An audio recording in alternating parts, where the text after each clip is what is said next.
Hello friends, welcome to హనీజీఎస్ academy.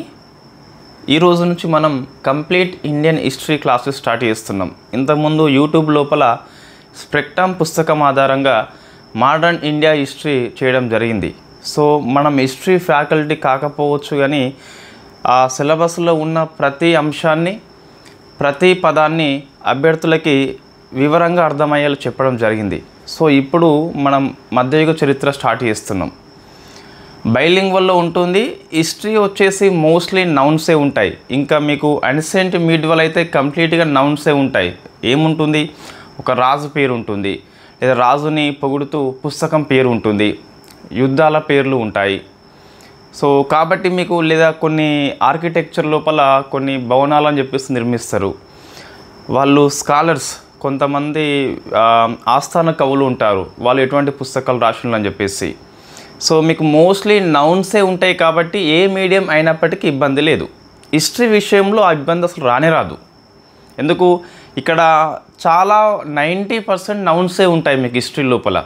Places కావచ్చు, persons కావచ్చు, థింగ్స్ కావచ్చు. వేరే సబ్జెక్ట్ లోపల కొద్ది వరకు ఇబ్బంది అయితే మనం అక్కడ చెప్తున్నాం, బట్ ఇక్కడ ఎటువంటి ఇబ్బంది అయితే ఉండదు. బైలింగ్వల్ మోడ్లోనే ఉంటుంది. నోట్స్ కూడా ఎక్కడ అవసరం అక్కడ ఇంగ్లీష్ వర్డ్స్ రాయడం జరిగింది. రైట్. సో ఫస్ట్ మనము ఈ మధ్యయుగంలో మీడివల్ ఇండియా హిస్టరీ లోపల ఢిల్లీ సుల్తాన్ స్టార్ట్ చేస్తాం. ఎందుకు ఢిల్లీ సుల్తాన్స్ ఇదే ఫస్ట్ వస్తుంది అంటే, ఇది ఫస్ట్ టైం రాదు మనకి. సో అంతకుముందు మీకు రాజపుత్ర యుగం అని చెప్పేసి ఉంటుంది, ముస్లిం దండయాత్ర అని చెప్పేసి వెరీ ఫేమస్ ఉంటాయి, రాష్ట్ర కుటులు అని చెప్పేసి ఉంటారు, అవన్నీ ఉంటాయి. బట్ మనము Delhi sultans, Mughals and Marathas ఈ 3 డిస్కస్ చేస్తాం. తర్వాత భక్తి ఉద్యమం అని చెప్పేసి ఉంటుంది. ఈ 4 తర్వాత ఈ మధ్యయుగంలో మిగిలిన టాపిక్స్ డిస్కస్ చేస్తాం. ఎందుకంటే నాలుగు ప్రశ్నలు కంపల్సరీ వస్తాయి, ఇంకా ఎక్కువే వస్తాయి. ఢిల్లీ సుల్తాన్స్ ప్రశ్న లేకుండా ఏ ఇండియన్ హిస్టరీ పేపర్ ఉండదు, మొఘల్స్ ప్రశ్న లేకుండా ఉండదు, భక్తి ఉద్యమం కంపల్సరీ ఉంటుంది, మరాఠాస్ కూడా మోస్ట్లీ ఉంటుంది. ఈ 4 ఫేమస్ అండి ఈ మధ్యయుగం లోపల. మిగతా అన్ని మనము మిస్లేనియస్ టాపిక్స్ కింద డిస్కస్ చేద్దాం, అదంతా ఒక రోజు అయిపోతుంది. ఈ 4 అయితే వెరీ ఫేమస్. సో ఫస్ట్ మనకి ఈ వీక్లీ షెడ్యూల్ లోపల ఢిల్లీ సుల్తాన్స్ మొత్తం అయిపోతుంది. 3 days, బుధవారము, శుక్రవారము, ఆదివారము. రైట్. సో ఫస్ట్ చూస్తే ఢిల్లీ సుల్తాన్స్. సో మొత్తము 5 వంశాలు పరిపాలన చేస్తాయి. So 5 dynasties. So 5 dynasty. First ఆ పేర్లు కొన్నిసార్లు ఈ అవరోహణ క్రమంలో అంటే ఆర్డర్లో వస్తున్నాయి, ఒకసారి మనం చూసుకోవాలి. సో బానిస వంశం అని చెప్పేసి పిలుస్తాం. ఇంగ్లీష్లో స్లేవ్ డైనస్టీ అంటాం.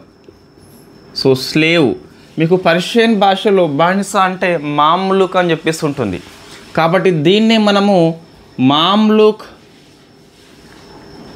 సో మామ్లుక్ డైనస్టీ అని చెప్పేసి కూడా అంటాం. కంప్లీట్గా హిస్టరీ స్టోరీ బేస్లో ఉంటుందండి, చాలా ఇంట్రెస్టింగ్గా ఉంటుంది, మనం డిస్కస్ చేద్దాం. సో బానిస వంశం అని చెప్పేసి ఉంటుంది. ఇది 1206 నుంచి 1290 వరకు పరిపాలన చేస్తుంది. ఇది ఫస్ట్ వంశం మనకి. సెకండ్ ఖిల్జీ వంశం అని చెప్పేసి ఉంటుంది. సో ఖిల్జీ ఇంగ్లీష్ లోపల కూడా ఖిల్జీ అంటాం, వేరే లేదు మనకు పదము. ఇది 1290 నుంచి 1320 వరకు పరిపాలన చేస్తుంది. సో మూడవ వంశం తుగ్లక్.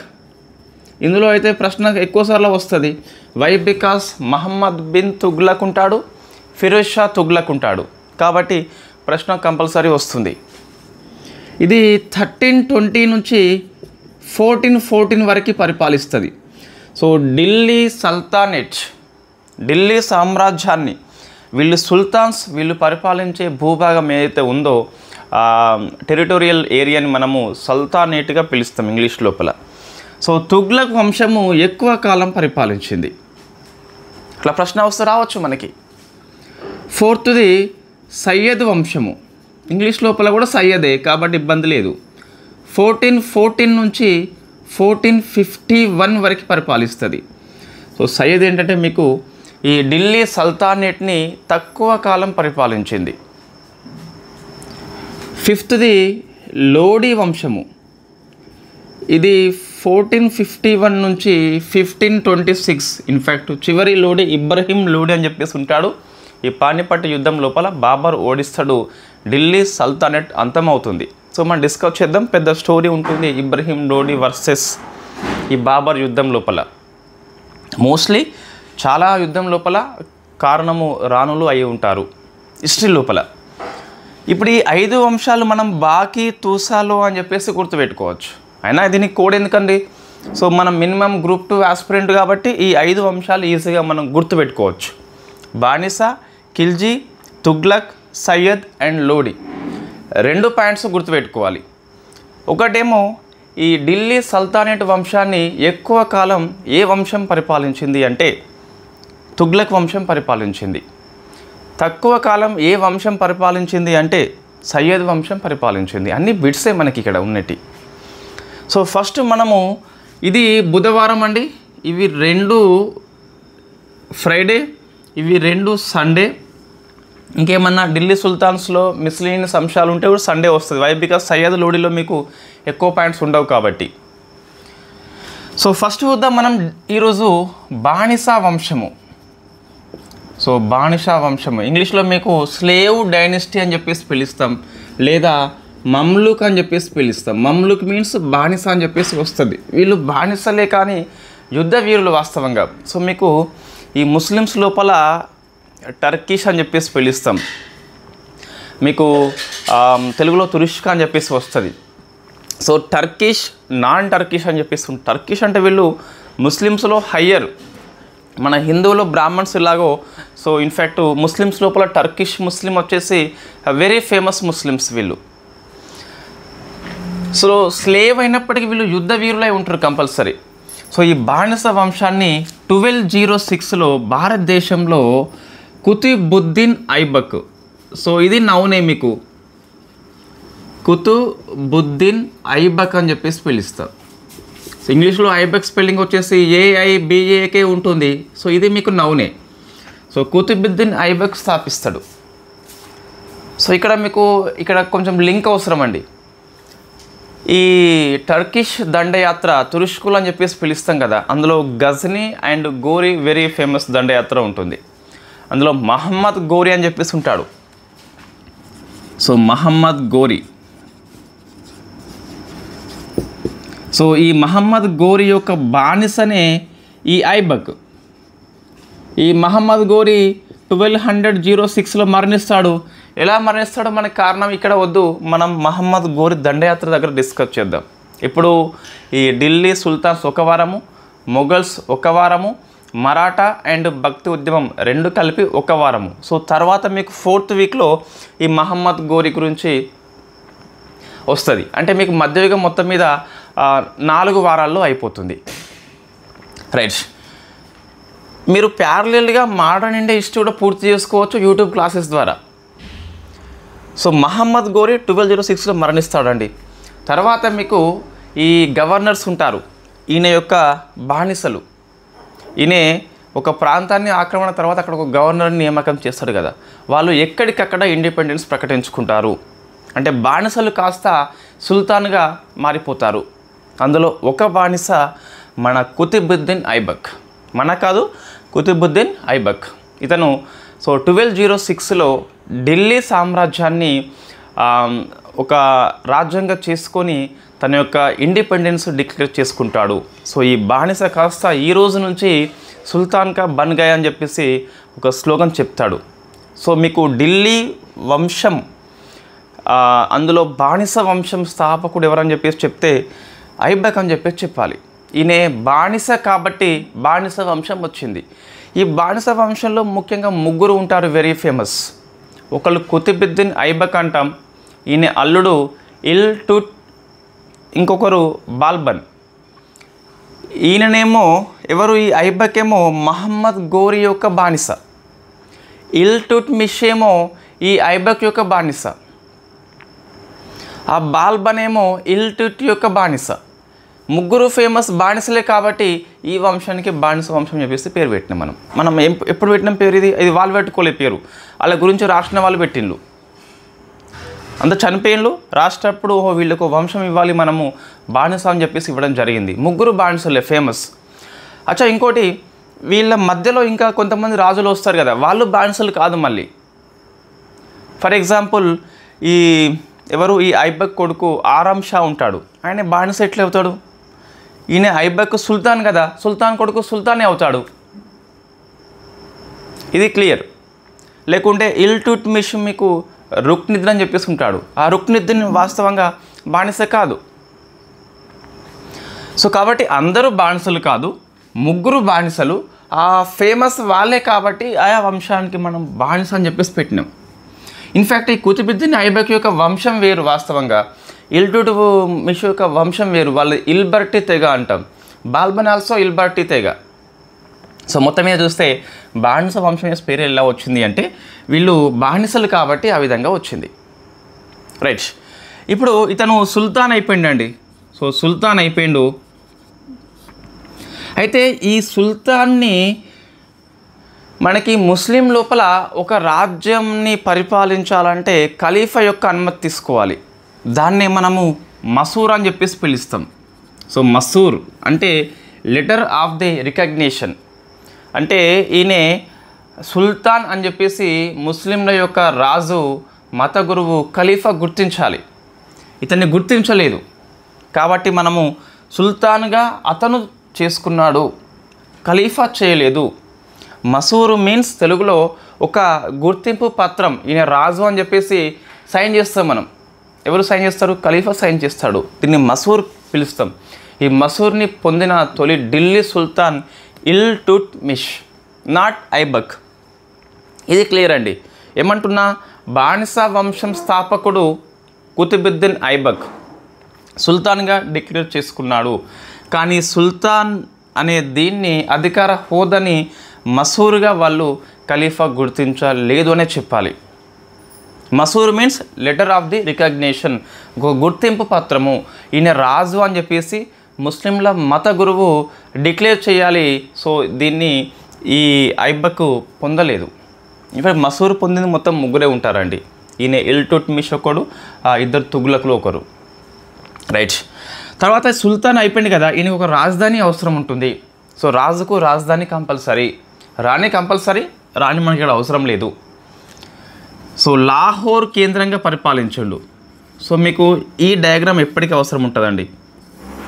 సో ఢిల్లీ అనుకోండి, మనం తీసుకుంటాం దీన్ని. ఇక్కడ సో పంజాబ్ ఉంటుంది. సో పంజాబ్లో లాహోర్ ఉంటుంది.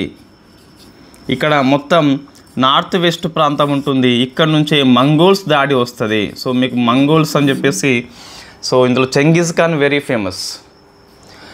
మనం డిస్కస్ చేద్దాం. ఇదే మ్యాప్ వేసుకోండి, మీకు ఈ మంగోల్స్ దండయాత్ర టైంలో ఇది ఈజీగా అర్థమవుతుంది. ఇక్కడ బాల్బన్ టైంలో అర్థమవుతుంది. అండ్ సో లాహోర్ కేంద్రంగా, ఢిల్లీ కేంద్రంగా కాదు మళ్ళీ. సో ఇప్పుడు ఏంటి, లాహోర్ కేంద్రం తన యొక్క పరిపాలన స్టార్ట్ చేసిండు. ఈయనకు కొన్ని టైటిల్స్ ఇస్తాం మనం, కొన్ని బిరుదులు ఇస్తాం. సో ఒకటేమో మాలిక్, సెకండ్ది లక్ బక్ష్ అంటాం. సో ఇంగ్లీష్ వర్డ్ వేరే ఉందా అండి దీనికి? లేదు. సో లక్ బక్ష్ అని చెప్పేసి పిలుస్తాం. సో లక్ బక్ష్ అని చెప్పేసి పిలుస్తాం. ఈ లక్ బక్ష్ అని చెప్పేసి బిరుదు ఏంటి అంటే లక్షలు దానం చేసినవాడు. ఈ బిరుదు ఇచ్చింది ఎవరు అంటే మనకి, సో ఇన్ఫ్యాక్ట్ ప్రతి రాజుకి ఆస్థానం లోపల కొంతమంది కవులు ఉంటారు. వాళ్ళు ఈ కానుకల కోసం కావచ్చు, లేదా మెప్పు కోసం కావచ్చు, వీళ్ళని రాజుని ఎక్కువ పొగుడుతూ ఉంటారు. నువ్వు రాజా ది గ్రేట్ అని చెప్పేసి, నువ్వు తోపు అని చెప్పేసి, నువ్వు ఊపు అని చెప్పేసి చెప్తూ ఉంటారు. సో అటువంటి చెప్పిన వ్యక్తి హసన్ నిజామీ అండి. సో హసన్ నిజామీ ఉంటాడు. హసన్ నిజామీ అని చెప్పేసి, ఈ హసన్ నిజామీ ఈ ఐబక్కి లక్ బక్షును, లక్షలు దానం చేస్తామని చెప్పేసి బిరుస్తాడు. బిరుదు ఇవ్వంగానే రాజు ఇట్లా ఉంటాడు. మరొకసారి మన హసన్ నిజామీ నిజంగానే, ఇది హాస్యం కాదు, నిజంగానే చెప్తున్నా, నువ్వు లక్షలు దానం చేస్తావని చెప్పేసి మరొకసారి చెప్తాడు. రాజు మళ్ళీ ఇట్లనే ఉంటాడు. మరొకసారి నువ్వు లక్కు బక్షురా అని చెప్పేసి అంటాడు. లక్షలు దానం చేస్తావురా అని చెప్పేసి అంటాడు. నిజంగా చెప్తున్నా, ఇది హాస్యం కాదని చెప్పి చెప్తాడు. సో అప్పుడు రాజు ఆ బిరుదుకి సార్థకం చేసుకోవాలని చెప్పేసి లక్షలు దారపోస్తాడు ఈ హసన్ నిజామీకి. దీన్ని ఏ పుస్తకంలో చెప్పిండంటే తాజ్ ఉల్ మసీర్. సో తాజ్ ఉల్ కాదు ఉల్, తాజ్ ఉల్ మసీర్ పుస్తకంలో చెప్పిండు. నేను ఇంతకుముందు చెప్పిన ఇక్కడ మీకు మసూర్ని పొందని రాజు ఎవరు అంటే ఐబక్. తొలి వంశస్థాపకుడే మసూర్ని పొందలేకపోయాడు. అరే నీకు మసూర్ వాడు ఇవ్వలేదు కాబట్టి నేను పుస్తకం పేర్లు అయినా పెడతా అని చెప్పేసి ఈ మసీర్ని పెట్టిండు ఈ హసన్ నిజామీ. సో ఇట్లా మనం స్టోరీ బేస్లో చిన్న చిన్న వర్డ్స్ బేస్లో గుర్తుపెట్టుకోవచ్చు. ఒకసారి మీరు చదివేటప్పుడు ఈ లక్ బక్ష్ దగ్గర హసన్ నిజాం అని చెప్పేసి చదవండి, బాగా గుర్తుంటుంది. మన పుస్తకాల్లో ఫేమస్ పుస్తకాల్లో ఇది హసన్ నిజాం అని చెప్పేసి ఎక్కడో లాస్ట్కు ఉంటుంది, ఆ లాస్ట్కి అక్కడ ఉండొద్దు, ఇక్కడే ఉండాలి, మంచిగా గుర్తుంటుంది. ఎలా గుర్తుంటుంది? లక్ బక్ష్ అని చెప్పేసి బిరుదు ఇచ్చినప్పుడు ఆయన రాజు కానుకలు ఇవ్వలేదు, మరొకసారి నిజంగా చెప్తున్నా ఇది హాస్యం కాదని చెప్పేసి చెప్పిండు. ఈయనకు మసూర్ బిరుదు లేదు కాబట్టి పుస్తకం లోపల మసీర్ అని చెప్పేసి ఇవ్వడం జరిగింది. సో మనకి అట్లా గుర్తుంటుంది కంపల్సరీ. ఇప్పుడు నేను ఇంతవరకు ఏం చెప్పినా మీకు అంటే, సో మహమ్మద్ గోరీ మరణం తర్వాత ఈ కుతుబుద్దీన్ ఐబక్ వచ్చిండు, సుల్తాన్గా డిక్లేర్ చేసుకున్నాడు. బట్ మసూరు ఖలీఫా ఇవ్వలేదని చెప్పాలి, లాహోర్ కేంద్రంగా చేసుకున్నాడు. ఆయన యొక్క బిరుదులు మీకు మాలిక్ అండ్ లక్ బక్ష్ అని చెప్పేసి ఉండడం జరిగింది. సో ఇప్పుడు ఈయన యొక్క పరిపాలన ఎలా ఉంటుంది అని చెప్పి చూద్దాం. సో పరిపాలన వచ్చేసి ఎలా ఉంటుంది, చాలా ఈజీగా ఉంది, ఒకసారి మీరు గుర్తుపెట్టుకోవచ్చు, పెద్ద ఇబ్బంది అయితే లేదు. ఇప్పుడు ఈ ఐబక్ యొక్క అడ్మినిస్ట్రేషన్ ఎలా ఉంది? సో ఫస్ట్ అయితే పొలిటికల్ చూస్తే ఈయన యొక్క యుద్ధాలు పెద్దగా మీకు కనిపించవు కాబట్టి, సో ఓన్లీ పాయింట్ ఇక్కడ క్యాపిటల్. సో మీ రాజధాని ఏంటి ఇక్కడ అంటే ఇన్ఫ్యాక్ట్ లాహోర్గా పిలుస్తాం, నాట్ ఢిల్లీ. సో ఢిల్లీకి రాజధానిని మార్చింది నెక్స్ట్ కింగ్ కాక ఇంకొక నెక్స్ట్ కింగ్ వస్తాడు, ఇల్టుట్మిష్. ఈయన యొక్క సోషియో కల్చర్ ఎలా ఉంటుంది మనం ప్రతి రాజుకి డిస్కస్ చేస్తామండి, ఎందుకంటే క్వశ్చన్ పడేది ఇక్కడే సోషియో కల్చర్లో. లేకుంటే ఈ సుల్తాన్ యొక్క ఆర్కిటెక్చర్ ఉంటుంది, లేదా స్కాలర్స్ ఉంటారు, లేదా కొన్ని కాయిన్స్ ఉంటాయి, మిలిటరీ గురించి ఉంటుంది. సో అవి మీకు పాయింట్స్ నేరుగా పడిపోతున్నాయి. మనం లాస్ట్కు క్లాస్ అంతా అయిపోయిన తర్వాత అంటే ఢిల్లీ సుల్తాన్స్ మొత్తం ఒక చిన్న పేజీలో ఇవన్నీ రాస్తాం. సో ఇటు కింగ్ అటు వాళ్ళ యొక్క పాయింట్స్ అని చెప్పేసి హెడ్డింగ్స్ పెట్టుకొని ఏ రాజు ఏ విధంగా ఉంది డిస్కస్ చేస్తాం, మీకు ఈజీగా ఒక దగ్గర అండర్స్టాండింగ్ అయిపోతుంది.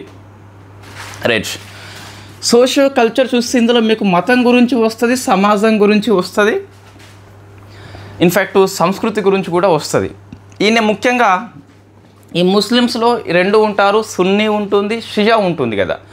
ఈయన సో సూఫీ, ఇన్ఫ్యాక్ట్ ఈ సూఫీ గురువు ఉంటారు కదా, సో ఇన్ఫ్యాక్ట్ ఈ సూఫీ యొక్క ఫాలోవర్ అండి. ఆ సూఫీ పేరు మనం కంపల్సరీ గుర్తుపెట్టుకోవాలి. సూఫిజాన్ని ఎక్కువ ఫాలో అవుతాడు ఇన్ఫ్యాక్ట్ మన ఐబకు. ఆ సూఫిజం లోపల ఉన్న వ్యక్తి కుతుబుద్దీన్, ఈయనే కూడా కుతుబుద్దీనే. సో కుతుబుద్దీన్, ఈ కుతుబుద్దీన్ కాదు, ఐబక్ కాదు, బక్తియార్. సో ఇంగ్లీష్ వర్డ్ ఉంటుంది దీనికి, బక్తియార్కి ఏమి ఉండదు. సో బక్తియార్ కాకి అని చెప్పేసి పిలుస్తాం. సో ఈయనని ఎక్కువ ఈ ఐబక్ అభిమానిస్తాడు కాబట్టి కుతుబ్ మినార్ అని చెప్పేసి కట్టిండు. మీకు ఆర్కిటెక్చర్లో వస్తుంది కుతుబ్ మినార్ అనేది. ఇన్ఫ్యాక్ట్ ఇతను ఓన్లీ మొత్తం 5 అంతస్తులు ఉంటాయి కదా, ఆ 5 అంతస్తుల్లో మొదటి అంతస్తు నిర్మించింది మన ఐబకు. 2, 3, 4 అంతస్తులు ఈయన అల్లుడు ఇల్టుట్మిష్ నిర్మిస్తాడు. కొద్దిగా మరమ్మతులు మరియు 5వ అంతస్తు నిర్మించింది మనకు ఫిరోజ్ షా తుగ్లక్ అని చెప్పేసి ఉంటాడు. బట్ ఇక్కడ వద్దు మనకి, జస్ట్ ఈ కుతుబుద్దీన్ బక్తియార్ కాకిని ఫాలో అవుతాడు కాబట్టి సూఫిజాన్ని ఎక్కువ ఫాలో అయ్యాడు. భక్తి ఉద్యమం పేరే సూఫిజం అండి. మంచి ఆధ్యాత్మిక భావాలు కలిగిన వ్యక్తి మన కుతుబుద్దీన్ ఐబక్. సో నెక్స్ట్ ఇతను ముస్లిం కాబట్టి వెరీ ఫస్ట్ టైం భారతదేశం లోపల సో జిజియా ట్యాక్స్ విధించాడు. ఇది ఇంగ్లీష్ వర్డ్ అవసరం దీనికి. సో జిజియా అంటాం, తెలుగులో కూడా మనము జిజియా అంటాం. సో జిజియా ట్యాక్స్ విధించిన ఫస్ట్ కింగ్ మన కుతుబుద్దీన్, మన కాదు కుతుబుద్దీన్ ఐబక్. సో కుతుబుద్దీన్ ఐబక్ సో జిజియా ట్యాక్స్ విధిస్తాడు. మన అంటే మన అక్బర్ దగ్గర మన అని చెప్పి చెప్పుకోవాలి, అక్బర్ మనోడు. మంచి భావాలు కలిగిన వ్యక్తి. సో మనం డిస్కస్ చేద్దాం ఎట్లా అని చెప్పేసి. So jizya. So what is the jizya అంటే ఇది ముస్లిమ్స్ పరిపాలన ఎక్కడైతే ఉంటుందో, ఏ భూభాగం దగ్గర అయితే ఉంటుందో ఆ ముస్లిమ్స్ కింగ్స్ నాన్ ముస్లిమ్స్ మీద, సో హిందువులు ఇక్కడ ఏం కాదు నాన్ ముస్లిమ్స్ మీద విధిస్తారు. సో ఇది పర్ క్యాపిటా ట్యాక్స్ అండి, ఇయర్లీ బేస్లో ఉంటుంది. పర్ క్యాపిటా అంటే తలసరి అంటాం, తలసరి ఇంత అని చెప్పేసి విధిస్తారు. సో మనం దీన్ని జుట్టు మీద అని చెప్పేసి కొంతమంది చెప్తారు. జుట్టు మీద ఏందండి, తలసరి అంటే ఈ తల మీద కాదు, అంటే ఈ వ్యక్తి మీద, ఈ మొత్తం వ్యక్తి మీద కొంత డబ్బు చెల్లించాలి కంపల్సరీ, జుట్టు మీద కాదు. సో పర్ క్యాపిటా తలసరి పన్ను అంటాం. తలసరి పన్ను అంటే తల నపరి ఇంత అని చెప్పేసి, ఈయనకింత ఆయనకింత అని ఇయర్లీ బేస్లో డిసైడ్ అవుతుంది. ఇది ఎంత ఉంటుంది అంటే యూనిఫామిటీ లేదు ఇక్కడ. So there is no uniform అంటే ఏకీకృతంగా లేదు. ఒక రాజు ఒక రకంగా విధిస్తే మరొక రాజు మరొక రకంగా విధిస్తాడు. సో మీకు జిజియా పన్ను అంటే 3 విషయాలు ముఖ్యంగా గుర్తుపెట్టుకోవాలి. మీకు తరచుగా ఇది వచ్చినప్పుడు చెప్పుదాము. బట్ మీకు ఈ జిజియా ట్యాక్స్ రద్దు చేసింది ఎవరు అంటే అక్బర్ అండి. అక్బర్ వర్సెస్ రాణా ప్రతాప్ దృష్ట్యా మనకు ఇటీవల వాట్సాప్ ఫ్యాక్టరీ లోపల అక్బర్ని మనము బ్లేమ్ చేస్తున్నాం, కానీ మంచి భావాలు కలిగిన వ్యక్తి అక్బర్. అక్బర్ చదువుకోలేదు కానీ మంచి భావాలు కలిగిన వ్యక్తి. చదువు ఉన్నంత మాత్రాన మంచి భావాలు ఉండాలని చెప్పేసి ఎక్కడా లేదు. చదువు లేనంత మాత్రాన మంచి భావాలు లేకపోవడం అంటూ ఉండదు. సో అక్బర్ చాలా మంచి వ్యక్తి, మనం డిస్కస్ చేద్దాం. ఈ జిజియా ట్యాక్స్ రద్దు చేసిన తర్వాత ఔరంగజేబు అని చెప్పేసి ఈయన సనాతనవాది, ఇన్ఫ్యాక్ట్ ఎక్కువ ఇస్లాం రాడికల్ భావాలు ఉంటాయి, ఆయన మళ్ళొకసారి విధిస్తాడు. సో మనకు జిజియా ట్యాక్స్ వచ్చేసి వెరీ ఫస్ట్ టైం ఎవరు ఐబకే విధిస్తాడు. అచ్చా మరి కొన్ని పుస్తకాల్లో మనకి జిజియా ట్యాక్స్ ఫస్ట్ టైం అరబ్బులు అని చెప్పేసి ఉంటుంది. ఇన్ఫ్యాక్ట్ 7th సెంచరీ లోపల 8th సెంచరీ లోపల. అది కరెక్టా అంటే దెర్ ఈజ్ నో సోర్స్ అండి. అరబ్బులు ఎవరో సోర్స్ లేదు కాబట్టి మనకి సోర్స్ ఉంది కాబట్టి ఇది తీసుకుంటాము.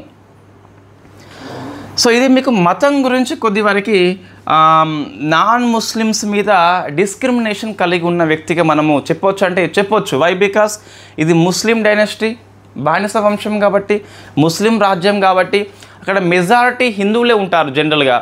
ఇండియా అంటేనే హిందువులు ఉంటారు జనరల్గా. సో నాన్ ముస్లిం పీపుల్స్ మీద విధించాడు, మోస్ట్లీ హిందూస్ అని చెప్పేసి చెప్పడం జరుగుతుంది. ఇది సోషల్ కల్చర్ గురించి సరిపోతుంది. నెక్స్ట్ మీకు సో ఆర్కిటెక్చర్ అవసరం. ఇక్కడ ప్రశ్న ఎక్కువసార్లు వస్తుందండి. సో ఆర్కిటెక్చర్, వాస్తు శిల్పం అని చెప్పేసి పిలుస్తాం. సో ఆర్కిటెక్ట్ ఈయన భారతదేశంలో వన్ ఆఫ్ ది తొలి మసీదులు నిర్మించాడు. One of the, not first అని చెప్పేసి చెప్తున్నా. సో మసీదుల పేర్లు గుర్తుపెట్టుకోవాలి. ఒకటేమో ఢిల్లీ కేంద్రంగా కువ్వత్ ఉల్ ఇస్లాం. సో కువ్వత్ ఉల్ ఇస్లాం నీట్గా రాస్తున్నా అండి, ఎందుకంటే మీకు ఇవి హిస్టరీ వర్డ్స్ కొద్ది వరకు ఫస్ట్ టైం చూసే వాళ్ళకి ఇబ్బంది అవుతుంది. సో కువ్వత్ ఉల్ ఇస్లాం ఇంగ్లీష్లో కూడా మీకు సో సేమ్ ఉంటుంది, ఇబ్బంది లేదు. సో కువ్వత్ ఉల్ ఇస్లాం అని చెప్పేసి పిలుస్తాం. ఇది ఢిల్లీ కేంద్రంగా నిర్మించాడు. సో భారతదేశంలో ఈ ఢిల్లీ విజయానికి గుర్తుగా దీన్ని నిర్మించాడు. ప్రశ్న ఇంతకుముందు ఒకసారి వచ్చింది. సో దీన్ని ఢిల్లీ విజయానికి కాబట్టి సో ఢిల్లీ కేంద్రంగా ఈ కువ్వత్ ఉల్ ఇస్లాం, ఇన్ఫ్యాక్ట్ జైన టెంపుల్, దీన్ని తర్వాత కూల్చివేసి, మధ్యయుగం లోపల చాలా హిందూ టెంపుల్స్ కూల్చివేయడం జరిగింది, వాటిని మసీదులుగా మార్చుకోవడం జరిగింది. మనం డిస్కస్ చేద్దాం. చాలా వరకు ఈ మొఘల్స్ లోపల మీకు కరెంట్ అఫైర్స్ చాలా వస్తుందండి. వార్తల్లో ఉన్న ఈ టెంపుల్స్ యొక్క వివాదం ఈ జ్ఞానవాపి కావచ్చు, అవన్నీ ఉన్నాయి కదా మీకు వార్తల్లో, అవన్నీ వస్తాయి మీకు. సో కాశీ టెంపుల్స్ కావచ్చు, అవన్నీ వస్తాయి. అయోధ్య కూడా వస్తుంది మీకు. కరెంట్ అఫైర్స్తో లింకప్ చేసి చెప్పడం జరుగుతుంది హిస్టరీ లోపల కొన్నిసార్లు అవసరం ఉన్నప్పుడు. సో ఇది కువ్వత్ ఉల్ ఇస్లాం అని చెప్పేసి పిలుస్తాం. ఢిల్లీ విజయానికి గుర్తు దీన్ని నిర్మించారు. It is first masjid in India? No, very big no. ఇది ఫస్ట్ మసీద్ కానే కాదు. సో ఫస్ట్ మసీద్ మీకు కేరళలో ఉన్న త్రిశూర్ డిస్టిక్లో ఉంటుంది. సో దాని పేరు కొండగల్లూర్ ఊరండి. సో కొండగల్లూరు లోపల భారతదేశంలో ఫస్ట్ మసీదు, దాని పేరు చెరామన్. సో చెరామన్ జూమా మసీద్గా పిలుస్తాం, జూమా మస్క్యూగా పిలుస్తాం. చెరామన్ జూమా మస్క్యూ ఇది 629 ADలో నిర్మించారు. సో ఎవరని చెప్పి చూస్తే మీకు మాలిక్ బిన్ దినార్, ఇంగ్లీష్ వర్డ్స్ ఏముంటుంది ఇబ్బంది లేదు. సో మాలిక్ బిన్ దినార్ అని చెప్పేసి 629 AD లోపల భారతదేశంలో ఫస్ట్ మసీదు కేరళ రాష్ట్రం లోపల త్రిశూర్ డిస్టిక్ లోపల కొండగల్లూరు గ్రామం లోపల చెరామన్ జూమా మస్క్యూ అనే పేరుతోని నిర్మించిన వ్యక్తి మాలిక్ బిన్ దినార్. ఇది కంపల్సరీ గుర్తుపెట్టుకోవాలి. So it is first mosque in India. ఈ కువ్వాతుల్ ఇస్లాం కానే కాదు, కొన్ని పుస్తకాల్లో భారతదేశంలో ఫస్ట్ మసీద్ అని చెప్పేసి ఇవ్వడం జరిగింది. అన్ఫార్చునేట్లీ అది కాదు, ఇదే కరెక్టు. సెకండ్ ఇది ఆదై. సో ఇది అర్హై కూడా అంటారు, బట్ ఇంగ్లీష్లో స్పెల్లింగ్ చూస్తే మీకు ఆదై అని చెప్పేసి కనిపిస్తుంది. So Adhai Din ka Jhonpra, it is also masjid. So Adhai ఈ తెలుగు వర్డ్స్లో మనకు కొన్నిసార్లు అర్హై అని చెప్పేసి ఉంటుంది పుస్తకాల్లో, అది కూడా కరెక్టే కావచ్చు, బట్ ఇంగ్లీష్ వర్డ్ చూస్తే మీకు ఆదై అని చెప్పేసి ఉంటుంది. ఆదై దిన్కా జోప్రా ఇది అజ్మీర్ లోపల నిర్మించాడు, అజ్మీర్ లోపల. సో రెండు మసీదులు కూడా జైన టెంపుల్స్ ఇవి. ఇన్ఫ్యాక్ట్ మీకు రాజస్థాన్ లోపల జైన మతం వెరీ ఫేమస్, మౌంట్ ఆబు అని చెప్పేసి కూడా ఉంటుంది కదా. సో ఇన్ఫ్యాక్ట్ ఇది ఈ ఆదాయి దిన్కా జోప్రా అనే మసీదు అజ్మీర్ లోపల, ఇవి రెండు కొత్త మసీదులేం కాదండి, అంతకుముందు జైన టెంపుల్స్ వీటిని మసీదుగా మార్చుకోవడం జరిగింది. ఇవి మసీదులు. నెక్స్ట్ చూస్తే మినార్స్ కొన్ని ఉన్నాయి. సో మినార్ అంటే ఏంటంటే సో పెద్ద స్తంభాలు ఉంటాయి మీకు అక్కడ మసీదు ఉన్నట్టుగా చెప్పుకోవడానికి, మసీదుని లొకేట్ చేయడానికి ఇటువంటి పెద్ద స్తంభాలు కడతారన్నట్టు. ఈ కువ్వాతుల్ ఇస్లాం ముంగట కట్టిందే కుతుబ్ మినార్. సో మినార్ ఏంటి మీకు కుతుబ్ మినార్ అని చెప్పేసి పిలుస్తాం. పెద్ద స్టోరీ ఉంటుంది ఇక్కడ మనకి తరైన్ వార్ లోపల వస్తుంది. సో కుతుబ్ మినార్ని ఎప్పుడు నిర్మించాడు అంటే అంతకుముందే వాస్తవంగా. సో ఏమైంది వాస్తవంగా మీకు రెండవ తరైన్ యుద్ధం లోపల ఈ మహమ్మద్ గోరి ఈ పృథ్వీరాజ్ చౌహాన్ మీద విజయం సాధిస్తాడు. సో అప్పుడు ఆ విజయాన్ని గుర్తుగా ఈ కుతుబ్ మినార్ని కుతుబుద్దీన్ ఐబక్ నిర్మిస్తాడు. కుతుబుద్దీన్ ఐబక్ కుతుబ్ మినార్ తన పేరు మీదుగా అంటే నో అనేది చెప్పాలి, పెద్ద నో చెప్పాలి. కుతుబ్ మినార్లో ఉన్న కుతుబు వీడు కాదు, ఎవరు మరి కుతుబుద్దీన్ బక్తియార్ కాకి, వెరీ ఫేమస్ సూఫీ అతను. ఇతను ఎక్కువ అభిమానిస్తాడు కాబట్టి ఎక్కువసార్లు ప్రేమించే వాళ్ళ పేరు మీదనే మనం కట్టుకుంటాం, మన పేరు మీద కట్టుకోం. సో కుతుబ్ మినార్ వచ్చేసి ఒక సూఫీ ఉద్యమకారుడు అతను, కుతుబుద్దీన్ బక్తియార్ కాకి అని చెప్పేసి పిలుస్తాం. సో ఆయన పేరు మీద నిర్మించారు. ఏ విజయానికి గుర్తు అంటే రెండవ తరైన్ యుద్ధం విజయానికి గుర్తుగా, లేదా పృథ్వీరాజ్ చౌహాన్ యొక్క ఓటమికి గుర్తుగా, మహమ్మద్ గోరి యొక్క విజయానికి గుర్తు దీన్ని నిర్మించాడు. సో ఇది కంపల్సరీ మనం దీన్ని గుర్తుపెట్టుకోవాలి. దీనికి ఇంకా చూస్తే ఈ కుతుబ్ మినార్ యొక్క ఫస్ట్ అంతస్తు నిర్మించాడు. ఈ second and third and fourth అని చెప్పేసి ఉంటుంది కదా, ఇది వీళ్ళ అల్లుడు ఇల్టుట్మిష్. సో నెక్స్ట్ రాజు మనకు వస్తాడు ఈ ఆరం షా తర్వాత, ఇల్టుట్మిష్ నిర్మిస్తాడు. కొద్దిగా దీనికి సో మరమ్మతులు చేసి దాంతోపాటు 5వ అంతస్తు నిర్మించింది Firoz Shah Tughlaq. So very famous personality Firoz Shah Tughlaq, మనం డిస్కస్ చేద్దాం. ఇన్ఫ్యాక్ట్ ఇతను కూడా మసూర్ పొందాడు, ఖలీఫా నుంచి ఈ ఐబక్ పొందాడు. నెక్స్ట్ ఈ కుతుబ్ మినార్ యొక్క ఎత్తు ఎంత అంటే 72.5 మీటర్స్ ఎత్తు, 72.5 మీటర్స్ ఎత్తు ఉంటుంది. సో ఇది మన కుతుబ్ మినార్ గురించి. నెక్స్ట్ ఈయన యొక్క రాజ్యం లోపల ఉన్న స్కాలర్స్ ఎవరు, ఆస్థాన విద్వాంసులు ఎవరు? ఇంత చెప్పిన కదా హసన్ నిజామీ అని చెప్పేసి ఉంటాడు. హసన్ నిజామీ తాజ్ ఉల్ మసీర్ పుస్తకం రాస్తాడు. ఆయనతో పాటు మరొక వ్యక్తి ఫక్రుద్దీన్. సో ఫక్ ఉర్ ఉద్దీన్ అని చెప్పేసి ఉంటాడు. ఇన్ఫ్యాక్ట్ ఈ ఫక్రుద్దీన్ రాసిన పుస్తకం పేరు తారిక్ ఐ ముబారక్. తారిక్ ఐ లేదా ఈ ముబారక్.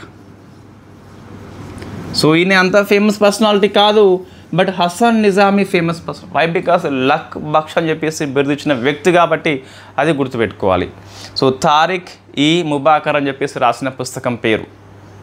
సో అన్ఫార్చునేట్లీ ఈయన ఐబక్ ఒక గేమ్ ఆడుతూ మరణిస్తాడు. దాని పేరు పోలో అని చెప్పేసి పిలుస్తాం, చౌగన్ అని చెప్పేసి పిలుస్తాం. సో చౌగన్ లేదా పోలో ఆడుతూ మరణించిన ఢిల్లీ సుల్తాన్ ఎవరని చెప్పేసి ఒకప్పుడు వస్తున్న ప్రశ్న ఇప్పుడు రావట్లే. ఈ ప్రశ్న వచ్చింది అంటే బాల్బన్ మీద వస్తుంది, రాసి పెట్టుకోవాలి. లేదా ఇల్టుట్మిష్ మీద వస్తుంది, లేకుంటే మహమ్మద్ బిన్ తుగ్లక్ మీద వస్తుంది, ఫిరోజ్ షా తుగ్లక్ మీద వస్తుంది, అల్లావుద్దీన్ ఖిల్జీ మీద వస్తుంది, వాళ్ళ యొక్క రీఫార్మ్స్ మీద వస్తుంది. తప్పితే ఎట్లా మరణించిండు అది అవసరం లేదు, అట్లా రావట్లే. బట్ ఒకసారి చూసుకొని సరిపోతుంది. ఇది మీకు కంప్లీట్గా ఐబక్ యొక్క హిస్టరీ అండి. దీనికి హిస్టరీ ఫ్యాకల్టీ కానవసరం లేదు, కంటెంట్ తెలవాలి, దాన్ని ఈజీగా చెప్పగలిగే సామర్థ్యం ఉంటే సరిపోతుంది. There is no need to state famous faculty, only need to commitment ఉండాలి ఆస్పిరెంట్స్ పట్ల, సరిపోతుంది. సో నెక్స్ట్ మనము దీనికి కంటిన్యూషన్లో చూస్తే ఆరామ్ షా అని చెప్పేసి వస్తాడు. ఈయన కొడుకు ఆరామ్ షా ఇన్ఫ్యాక్ట్ ఆరాంగా ఉంటాడు, ఇన్కెపాసిటీ కలిగి ఉంటాడు, సామర్థ్యం లేదు కాబట్టి అతన్ని ఈజీగా వీళ్ళ అల్లుడు అంటే ఈ ఆరామ్ షా యొక్క బావ ఒక వన్ ఫైన్ ఈవినింగ్ చంపేస్తాడు. ఆయన పేరే Iltutmish.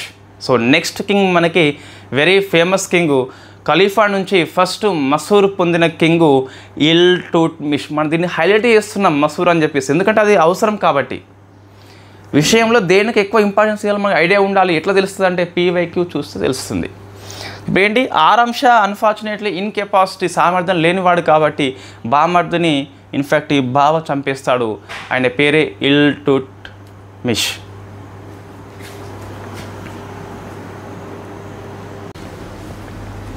So next king first ఏమైంది, ఇన్ఫ్యాక్ట్ ఐబక్ వచ్చిండు. సో ఐబక్ పోలో ఆడుతూ మరణిస్తాడు. ఆరామ్ షా వస్తాడు, ఈయన ఆరాంగా పడుకొని ఉంటాడు, పనిచేయడు కాబట్టి ఇన్కెపాసిటీ పెరిగిపోతుంది.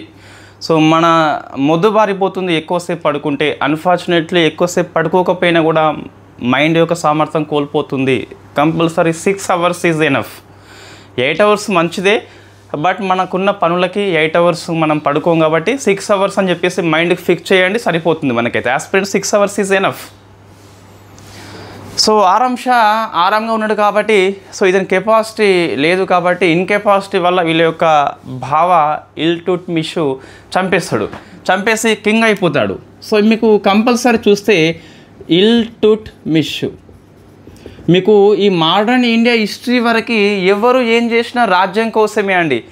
ఎవరు కూడా, ఈవెన్ అక్బర్ కూడా, ఇంకెవరైనా మరాఠాస్ కూడా వాళ్ళకు రాజ్యము అనే కాన్సెప్ట్ ఉంది తప్పితే దేశం అనే కాన్సెప్ట్ లేదు. మీకు క్లారిటీ రావాలంటే ఒక వీడియో ఉన్నది. సో అఖండ భారత్ అని చెప్పేసి మనం వీడియో చేసినాం వాస్తవంగా. సో అందులో మీకు తెలుస్తుంది ఈ కాన్సెప్ట్ ఎప్పుడు వచ్చింది అని చెప్పేసి, ఇండియా అనే కాన్సెప్ట్ ఎప్పుడు వచ్చిందని చెప్పేసి. మీకు తొలి ప్రాచీన మధ్యయుగాల్లో దేశము అనే కాన్సెప్ట్ లేదు. వాళ్ళు ఎంతసేపు ఎంత ఫైట్ చేసినా వాళ్ళ రాజ్యం కోసమే. సరే, మన మతం ఆధారం కొంతమందికి దేశభక్తిని ఆపాదించి ఇప్పుడు హైలైట్ చేస్తున్నాం, కానీ వాస్తవంగా ఆ టైం లోపల దేశం అనే కాన్సెప్ట్ లేదు. నా రాజ్యము, నా భూభాగం అని చెప్పేసి కాన్సెప్ట్ ఉంది. రైట్.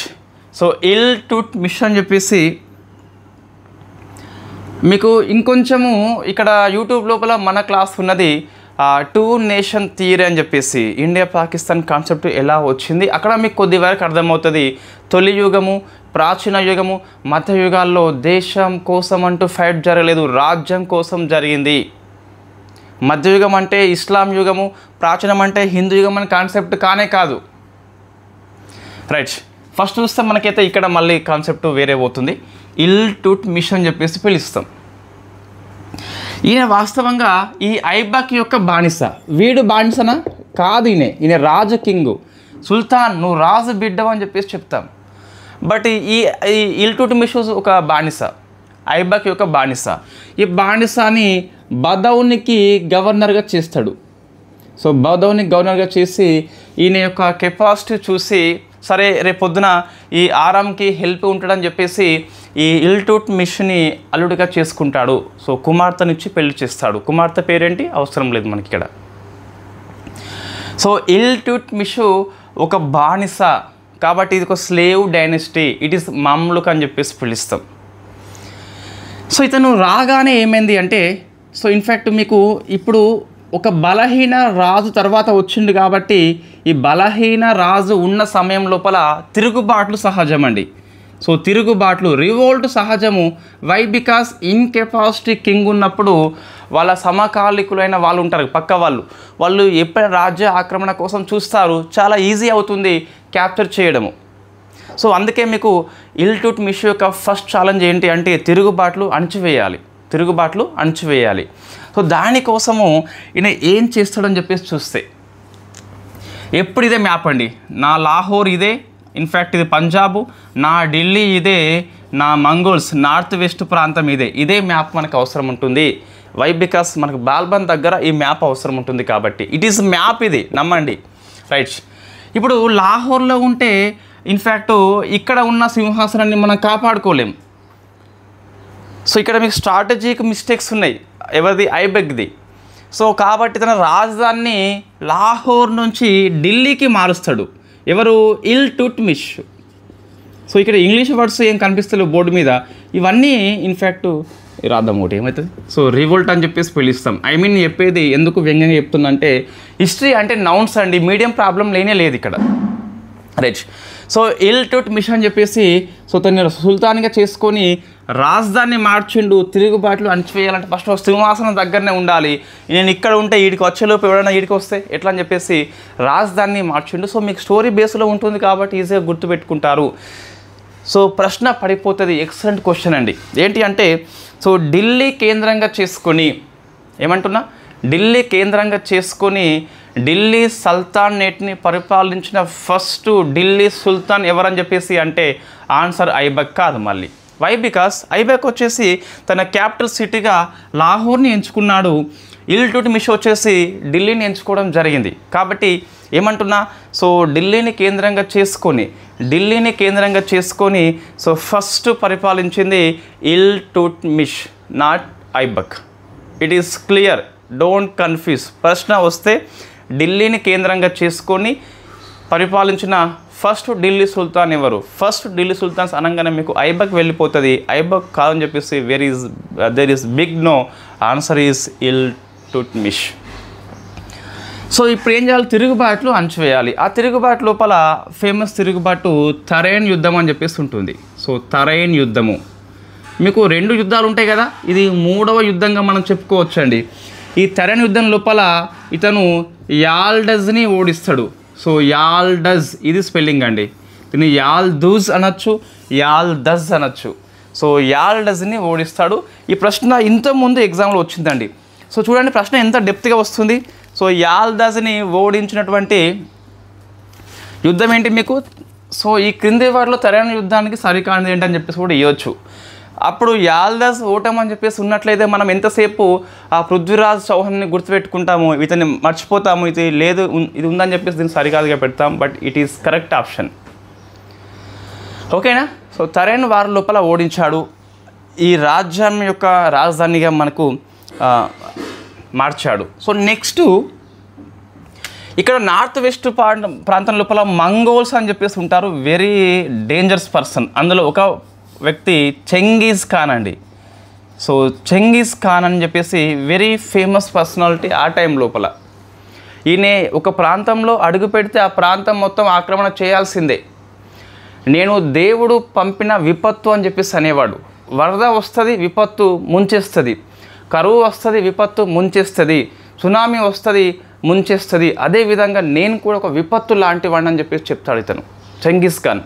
ఈ చెంగీజ్ ఖాన్ను ఒక ఆఫ్ఘన్ అనేటువంటి మంగబారిని అంటాం. ఏమంటాం? సో మంగబారిని అంటాం. ఈ మంగబారిని పారిపోతాడు. ఇన్ఫ్యాక్ట్ ఇండియా వైపు వస్తాడండి. ఇండియా మీన్స్ లాహోర్ వైపు వస్తాడు. లాహోర్ అప్పుడు ఇండియా లోపలనే ఉన్నది. సో ఇండియా అనే కాన్సెప్ట్ కాదు, ఇక్కడ ఢిల్లీ అని చెప్పేసి కాన్సెప్ట్ మనకి. సో ఢిల్లీ వైపు వస్తాడు.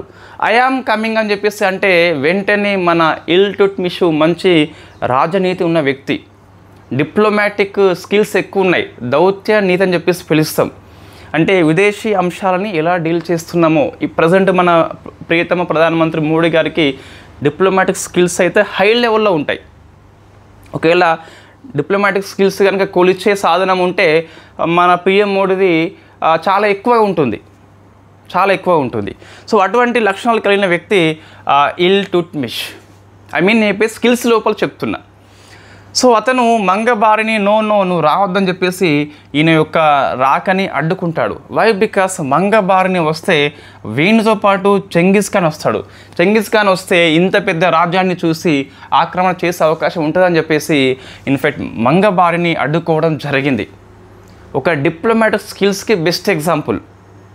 సో మంగబారిని ఈ చెంగిస్ ఖాన్ ఇక్కడే చంపేస్తాడు. సో ఇన్ఫ్యాక్ట్ ఈ దౌత్య నీతి వల్ల ఢిల్లీ ఆక్రమణ అనేది తప్పిపోయింది. ఒకవేళ ఈ మంగబారిని కనుక ఆహ్వానిస్తే చెంగిస్ ఖాన్ ఢిల్లీకి వస్తే there is no Delhi sultanate today.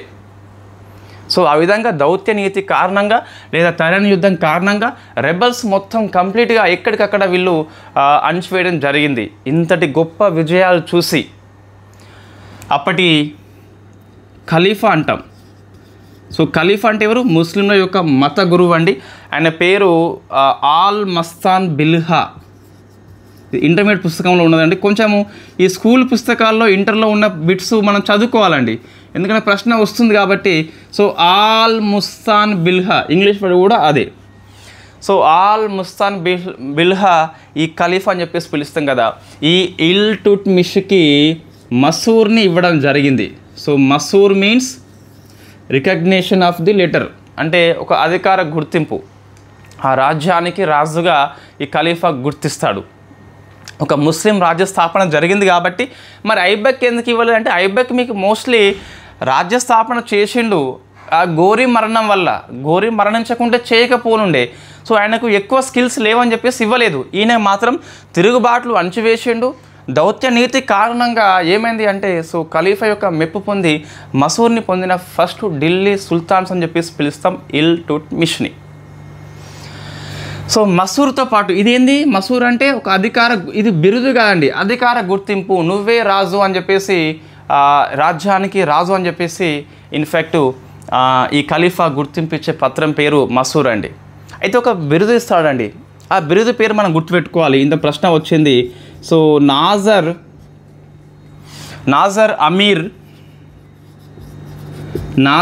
Aamir ul ముమినీన్.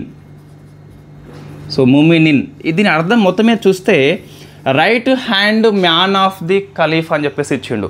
ఒరే నువ్వు మసూరు మాత్రమే కాదురా, నువ్వు నజర్ అమీర్ ఉల్ ముమినిన్ అని చెప్పేసి అన్నాడు. అరే ఇదేంటో నాకు అర్థం కాలని చెప్పేసి అంటే నువ్వు నా రైట్ హ్యాండ్ అని చెప్పేసి చెప్పిండు. నాజర్ అమీర్ ఉల్ ముమినిన్ అంటే రైట్ హ్యాండ్ ఆఫ్ ది ఖలీఫాగా వస్తుంది. ఇన్ఫ్యాక్ట్ ఇదే బిరుదు బాల్బన్ కూడా వస్తుంది. బాల్బన్కి మసూర్ ఇవ్వలేదు, కానీ ఈ నజర్ అమీర్ ఉల్ ముమినిన్ అని చెప్పేసి ఇస్తాడు. అయితే మరి ఇద్దరు ఆన్సర్ పెట్టాలంటే ఫస్ట్ ఎవరండి? ఇల్టుట్మిష్. సో మన ఫస్ట్ ఉన్నదే ఆన్సర్ కాబట్టి ఇది పెట్టాలి. ఈ క్రింది వారిలో ఎవరెవరు పొందారు అంటే ఇద్దరు పెట్టాలి. ఎవరికి ఫస్ట్ టైం అంటే ఇల్టుట్మిష్. అలా పెట్టాలి ఇలా పెట్టాలని చెప్పేసి కంపల్సరీ మనం నేర్చుకోవాలి. అంటే ఆన్సర్స్ మీకు డిఫరెంట్ వస్తాయి. క్వశ్చన్ మారినప్పుడు ఆన్సర్ కూడా మీకు మారిపోతుంది కంపల్సరీ. సో ఇది నాజర్ అమీర్ ఉల్ ముమినిన్ అనే బిరుదు పొందిన ఫస్ట్ ఢిల్లీ సుల్తాన్ ఇల్టుట్మిష్. ఖలీఫా నుంచి మసూర్ పొందిన అధికార గుర్తింపు పొందిన ఫస్ట్ రాజు ఢిల్లీ సల్తానేట్లో చూస్తే ఇల్టుట్మిష్. సో ఈయన గురించి మనం ఎంతైనా చెప్పుకోవచ్చు. సో ఇది రెండు విజయాలు మనం డిస్కస్ చేసినాం ఇక్కడ. మంగబారిని యొక్క పారిపోవడము, తరణి యుద్ధం లోపల యాల్దస్ని ఓడించడము, ఖలీఫా యొక్క రెండు డిక్లరేషన్, ఒకటి మసూర్ ఇంకోటేమో నజర్ అమీర్ ఉల్ ముమినిన్ అని చెప్పేసి పిలుస్తాం.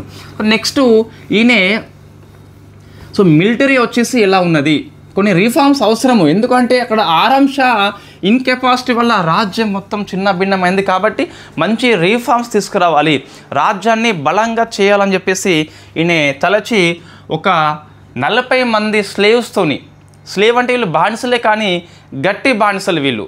సో కట్టప్ప లాంటి వాళ్ళు చాలా స్ట్రాంగ్ పర్సనాలిటీ ఉంటారు. సో మనము మానసికంతో పాటు శారీరకంగా స్ట్రాంగ్ ఉండాలి కంపల్సరీ. సో ఇన్ఫ్యాక్ట్ చూస్తే ఇక్కడ దాన్ని సో ఇది స్పెల్లింగ్ అండి. అయితే మనము చీహల్ గన్ అని చెప్పేసి పిలుస్తాం. సో దీన్ని తెలుగులో అయితే మీరు చాలా పుస్తకాల్లో చీహల్ గనే ఉంటుంది. ఇంగ్లీష్ వర్డ్ చూస్తే మీకు చాహల్ గని అని చెప్పేసి వస్తుంది. ఒక 40 మంది బానిసల కూటమి ఇది. వీళ్ళు సైనికులే వీళ్ళు. సో బానిసలుగా ఉన్న సైనికులు అని చెప్పేసి పిలుస్తాం. సో 40, సో వీళ్ళని సూపర్ 40గా పిలుస్తాం. సో సూపర్ 40 కూడా పిలుస్తాం, లేదా చాలిసగా పిలుస్తాం. ఇవన్నీ పేర్లు అండి. సో చీహల్ గని, సూపర్ 40, సో చాలిసా అని చెప్పేసి అవన్నీ పేర్లు. 40 మంది వీళ్ళంతా నోబిలిటీ, టర్కిష్ బానిసలు వీళ్ళంతా కూడా మంచి కెపాసిటీ కలిగిన వాళ్ళు. ఒక కూటమి ఏర్పాటు చేస్తారు. వీళ్ళు రాజుకి మిలిటరీ పవర్స్గా పనిచేస్తారు. దాంతోపాటు ఈ పరిపాలన లోపల అడ్వైజరీ కూడా ఇవ్వడం జరుగుతుంది. సో అదొకటి ఎందుకు అంటే రేపు పొద్దున నేను చనిపోయినా నా కుమారులు బానిసలుగా ఇన్ఫ్యాక్ట్ అసమర్థులు అయితే కనుక ఈ కూటమి కాపాడుతా అని చెప్పేసి ఒక కూటమి ఏర్పాటు చేస్తాడు. ఆయన యొక్క ఇప్పుడు ఆరాంశ ఇన్కెపాసిటీ ఉంది కాబట్టి ఇవన్నీ ఏర్పాటు చేస్తుండు. వాస్తవంగా రాజధాని మార్పు చేసిండు, ఇది ఒకటి చేసిండు చీహల్ గన్ అని చెప్పేసి. ఇంకొకటి మరి సో సైన్యాన్ని పెద్ద ఎత్తున ఏర్పాటు చేయాలంటే డబ్బులు వాళ్ళకి సాలరీస్ ఇవ్వాలి. లేకుంటే సో ఈ ఆరాంశ వాడి ఫలితంగా ట్యాక్సెస్ ఎక్కువ జమ అవుతలేవు రాజ్యం లోపల. సో ట్యాక్స్ వసూలు చేయాలి, అదే ప్రాంతం లోపల ఇన్ఫ్యాక్ట్ మిలిటరీ కండక్ట్ చేయాలి, ఎక్కువ డబ్బులు అవుతాయి కాబట్టి రాజ్యం మొత్తాన్ని ఇక్తాలుగా డివైడ్ చేస్తాడు. ఎవరు? సో ఇది రాజ్యం అనుకోండి, ఢిల్లీ సుల్తాన్స్ కదా. సో ఎక్కడికక్కడ చిన్న చిన్న పార్ట్స్కి డివైడ్ చేస్తాడు. దీన్ని ఇక్తా అని చెప్పేసి పిలుస్తాం. ఇక్తా అంటే ఏంటంటే సో రెవెన్యూ వసూలు చేస్తాడు. దాంతోపాటు ఇట్ ఈస్ ఆర్మీ ఆల్సో. ఇక్తాకు అధిపతి సో ఇక్తాదార్ అని చెప్పేసి పిలుస్తాం, లేదా ముక్తి అని చెప్పేసి పిలుస్తాం. సో ఇక్తాదారు కింద కొంత సైన్యం ఉంటుంది. ఆ సైన్యం సహాయంతో రెవెన్యూ వసూలు చేస్తాడు. రాజ్యానికి ట్యాక్స్ వస్తుంది, లా అండ్ ఆర్డర్ కూడా సెట్ అయిపోతుంది. ఇవి ఎందుకు అంటే ఆరాంశ ఫలితంగా వచ్చినాయి. వాడు ఇన్కెపాసిటీ వల్ల రాజ్యం మొత్తం చిన్న భిన్నం అయిపోయింది. రీఫార్మ్స్ తీసుకొస్తున్నాడు, సైన్యం భరించలేడు కాబట్టి సో వాళ్ళ డబ్బులు వాళ్ళే కొద్దిగా జమ చేసుకుంటారు, కొద్దిగా గవర్నమెంట్కి ఇస్తారు. సో ఇక్తా కింద చిన్న చిన్న ఆఫీసర్స్ ఉంటారు, వాళ్ళ పేర్లు మనకు అంత అవసరం లేదు. సో వాళ్ళ సహాయంతో సైన్యం కండక్ట్ చేస్తుండు, రెవెన్యూ వసూలు చేస్తుండు మన ఇల్టుట్మిష్. మంచి రీఫార్మ్స్ ఇవన్నీ కూడా. ఇవి ఎందుకు పనిచేస్తాయి అంటే రాజ్యం యొక్క బలోపేతానికి పనిచేస్తాయి. సో చీహల్ గని కూటమిలో మెంబర్స్ 40 ఉంటారు. ఒకళ్ళు మరణిస్తే మరొకరిని రిక్రూట్ చేసుకుంటారు. రెగ్యులర్ రిక్రూట్మెంట్ జరుగుతుంది, మన రాష్ట్ర ప్రభుత్వం లెక్క కాదు. ఇక్తా అని చెప్పేసి ఉంటారు. సో ఇక్తా అంటే భూభాగం అండి. It is a territorial part. ఏం పని చేస్తుంది? ట్యాక్స్ వసూలు చేస్తే తమ యొక్క ప్రాంతం లోపల, దాంతోపాటు ఆర్మీ కండక్ట్ చేస్తా అని చెప్పేసి గుర్తుపెట్టుకోవాలి. నెక్స్ట్ చూస్తే మీకు ఎకానమీ ఏముంటుంది, ఇదంతా మిలిటరీ కిందకి వస్తుంది. సో ఈయన ప్లేస్లో ఎకానమీ ఏముంటుంది? ఎకానమీ అంటే మళ్ళీ ఇక్తా వస్తుంది. ఎందుకు ఇక్తా వస్తుంది ఎకానమీ అంటే, ఇక్తా మీకు రెవెన్యూ ట్యాక్స్ వసూలు చేస్తుంది కాబట్టి ఇక్తా సిస్టమ్ అని చెప్పేసి పిలుస్తాం. సెకండ్, ఇతను కాయిన్స్ ప్రవేశపెట్టాడు. సో వీళ్ళ కాయిన్స్ ప్రశ్నలు వస్తున్నాయండి తరచుగా. మనం ఒక దగ్గర రాసుకుంటాం కాయిన్స్ అనేవి ఏ సుల్తాన్స్ ఏంటని చెప్పేసి. సో మీకు మధ్యయుగంలో కాయిన్స్ మొత్తం ఒక టాపిక్ వస్తుంది, షార్ట్ నోట్స్లో వస్తుంది.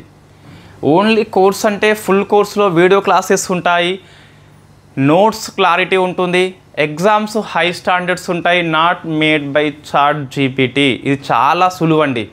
మీరు కూడా ఈ ఢిల్లీ సుల్తాన్స్ మీద 50 క్వశ్చన్లు తయారు చేసి ఉంటే 50 ఇస్తుంది. 50 క్వశ్చన్స్ కూడా సింగిల్ ఆప్షన్స్ ఉంటాయండి.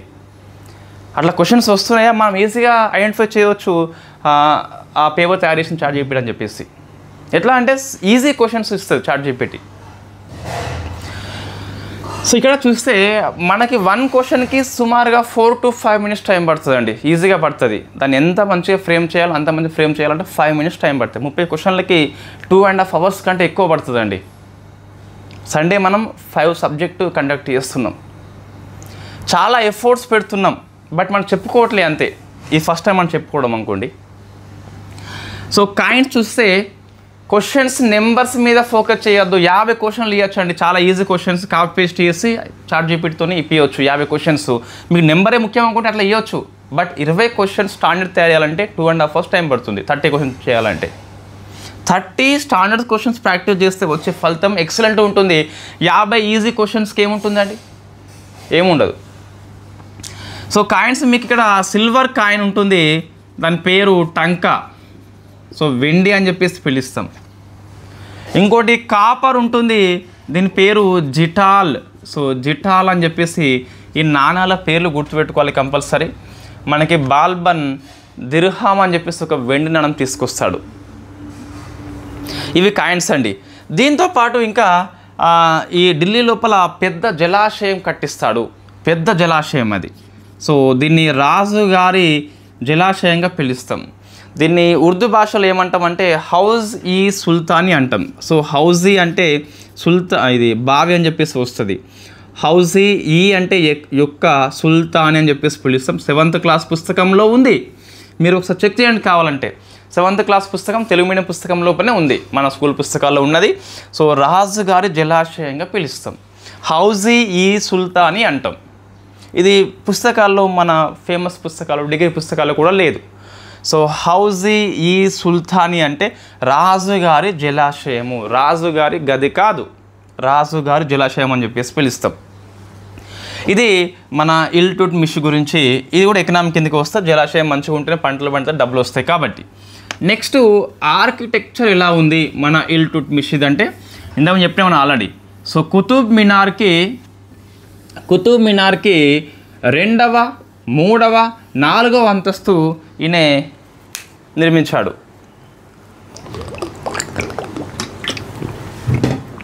2వ, 3వ, 4వ అంతస్తు ఎవరు? మన ఇల్టుట్మిష్. దేనికి? కుతుబ్ మినార్కి. ఇంకోటి, భారతదేశంలో ముస్లిం సమాధుల పితామహుడిగా ఈ ఇల్టుట్మిష్ని పిలుస్తాం. వై? బికాస్ ఈయన ఒక ఫస్ట్ సమాధి. సో సుల్తాన్ గర్హీ అంటాం, సమాధి పేరు. ఇది ఈయన కొడుకు నసీరుద్దీన్.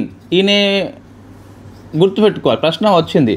సో నసీరుద్దీన్ మహమ్మద్ అని చెప్పేసి పిలుస్తాం. ఈయన మన్మడి పేరు కూడా ఇదే ఉంటుందండి, మళ్ళీ కన్ఫ్యూజ్ కావద్దు, కొడుకు పేరు కూడా ఇదే ఉంటుంది. సో సుల్తాన్ గర్హీ అంటే ఫస్ట్ ముస్లిం సమాధి. ఎవరి సమాధి? ఇల్టుట్మిష్ యొక్క కొడుకు సమాధి. ఆయన పేరేంటి? నసీరుద్దీన్ మహమ్మద్. సో భారతదేశంలో ఈ టోంబు సమాధి యొక్క పితామహుడిగా మన సమాధి ఫస్ట్ ఎవరిది అంటే నసీరుద్దీన్ది. ఎవరు నిర్మించారు అంటే ఇల్టుట్ అని చెప్పేసి పిలుస్తాం. So father of the tomb building in India అని చెప్పేసి పిలుస్తాం. ఇది మీకు ఇల్టుట్ గురించి.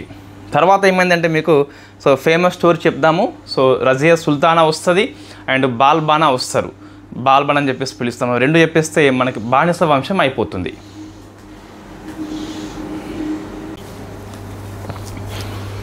సో నెక్స్ట్ రజియా సుల్తానా వస్తుంది. ఈమె కంటే ముందు మరొక రాజు పరిపాలిస్తూ డిస్కస్ చేద్దాం మనం. సో రజియా బన్ గయా సుల్తాన్, రజియా సుల్తాన్గా మారిపోతుంది. సో ఫస్ట్ వస్తే స్టోరీ ఇల్టుట్మిష్. ఇన్ఫ్యాక్ట్ ఇతను మరణం అనంతరం ఇతని కొడుకు వస్తాడు. కొడుకే రావాల్సిందే, కూతురు కాదు. ఆయన పేరు రుక్నుద్దీన్ అని చెప్పేసి పిలుస్తాం. సో రుక్నుద్దీన్. ఈయన తల్లి పేరు షా తర్కూన్. సో ఇది స్పెల్లింగ్, షా తర్కూన్. సో ఇన్ఫ్యాక్ట్ ఈయన రుక్నుద్దీన్ పరిపాలన వచ్చినాక ఏమవుతుందంటే, రుక్నుద్దీన్కి రెండే ఇష్టం ఉంటుంది, పరిపాలన ఇష్టం ఉండదు. ఒకటి వైన్, సెకండ్ ఉమెన్. రెండు చచ్చిపోతాడు వాటి కోసం మనోడు. సో వైన్ అండ్ ఉమెన్కి బానిస అయిపోయాడు కాబట్టి పరిపాలన మొత్తము కంప్లీట్గా నిర్లక్ష్యం వహిస్తాడు. సో పరిపాలన మొత్తం ఈయన తల్లి, ఈమె టర్కిష్ జాతి, వెరీ ఫేమస్ వాళ్ళు వాస్తవంగా ఆ టైం లోపల. సో షా తర్కున్ అని చెప్పేసి పిలుస్తాం. ఈమె అవినీతి పారురాలు, అంటే మొత్తం నాకే కావాలి అని చెప్పేసి, సో ఈ కనిపించేది మొత్తం నాకే కావాలని చెప్పేసి ఒక అత్యాశ పరురాలు. సో అవినీతిని ప్రోత్సహిస్తుంది అధికారుల మధ్య.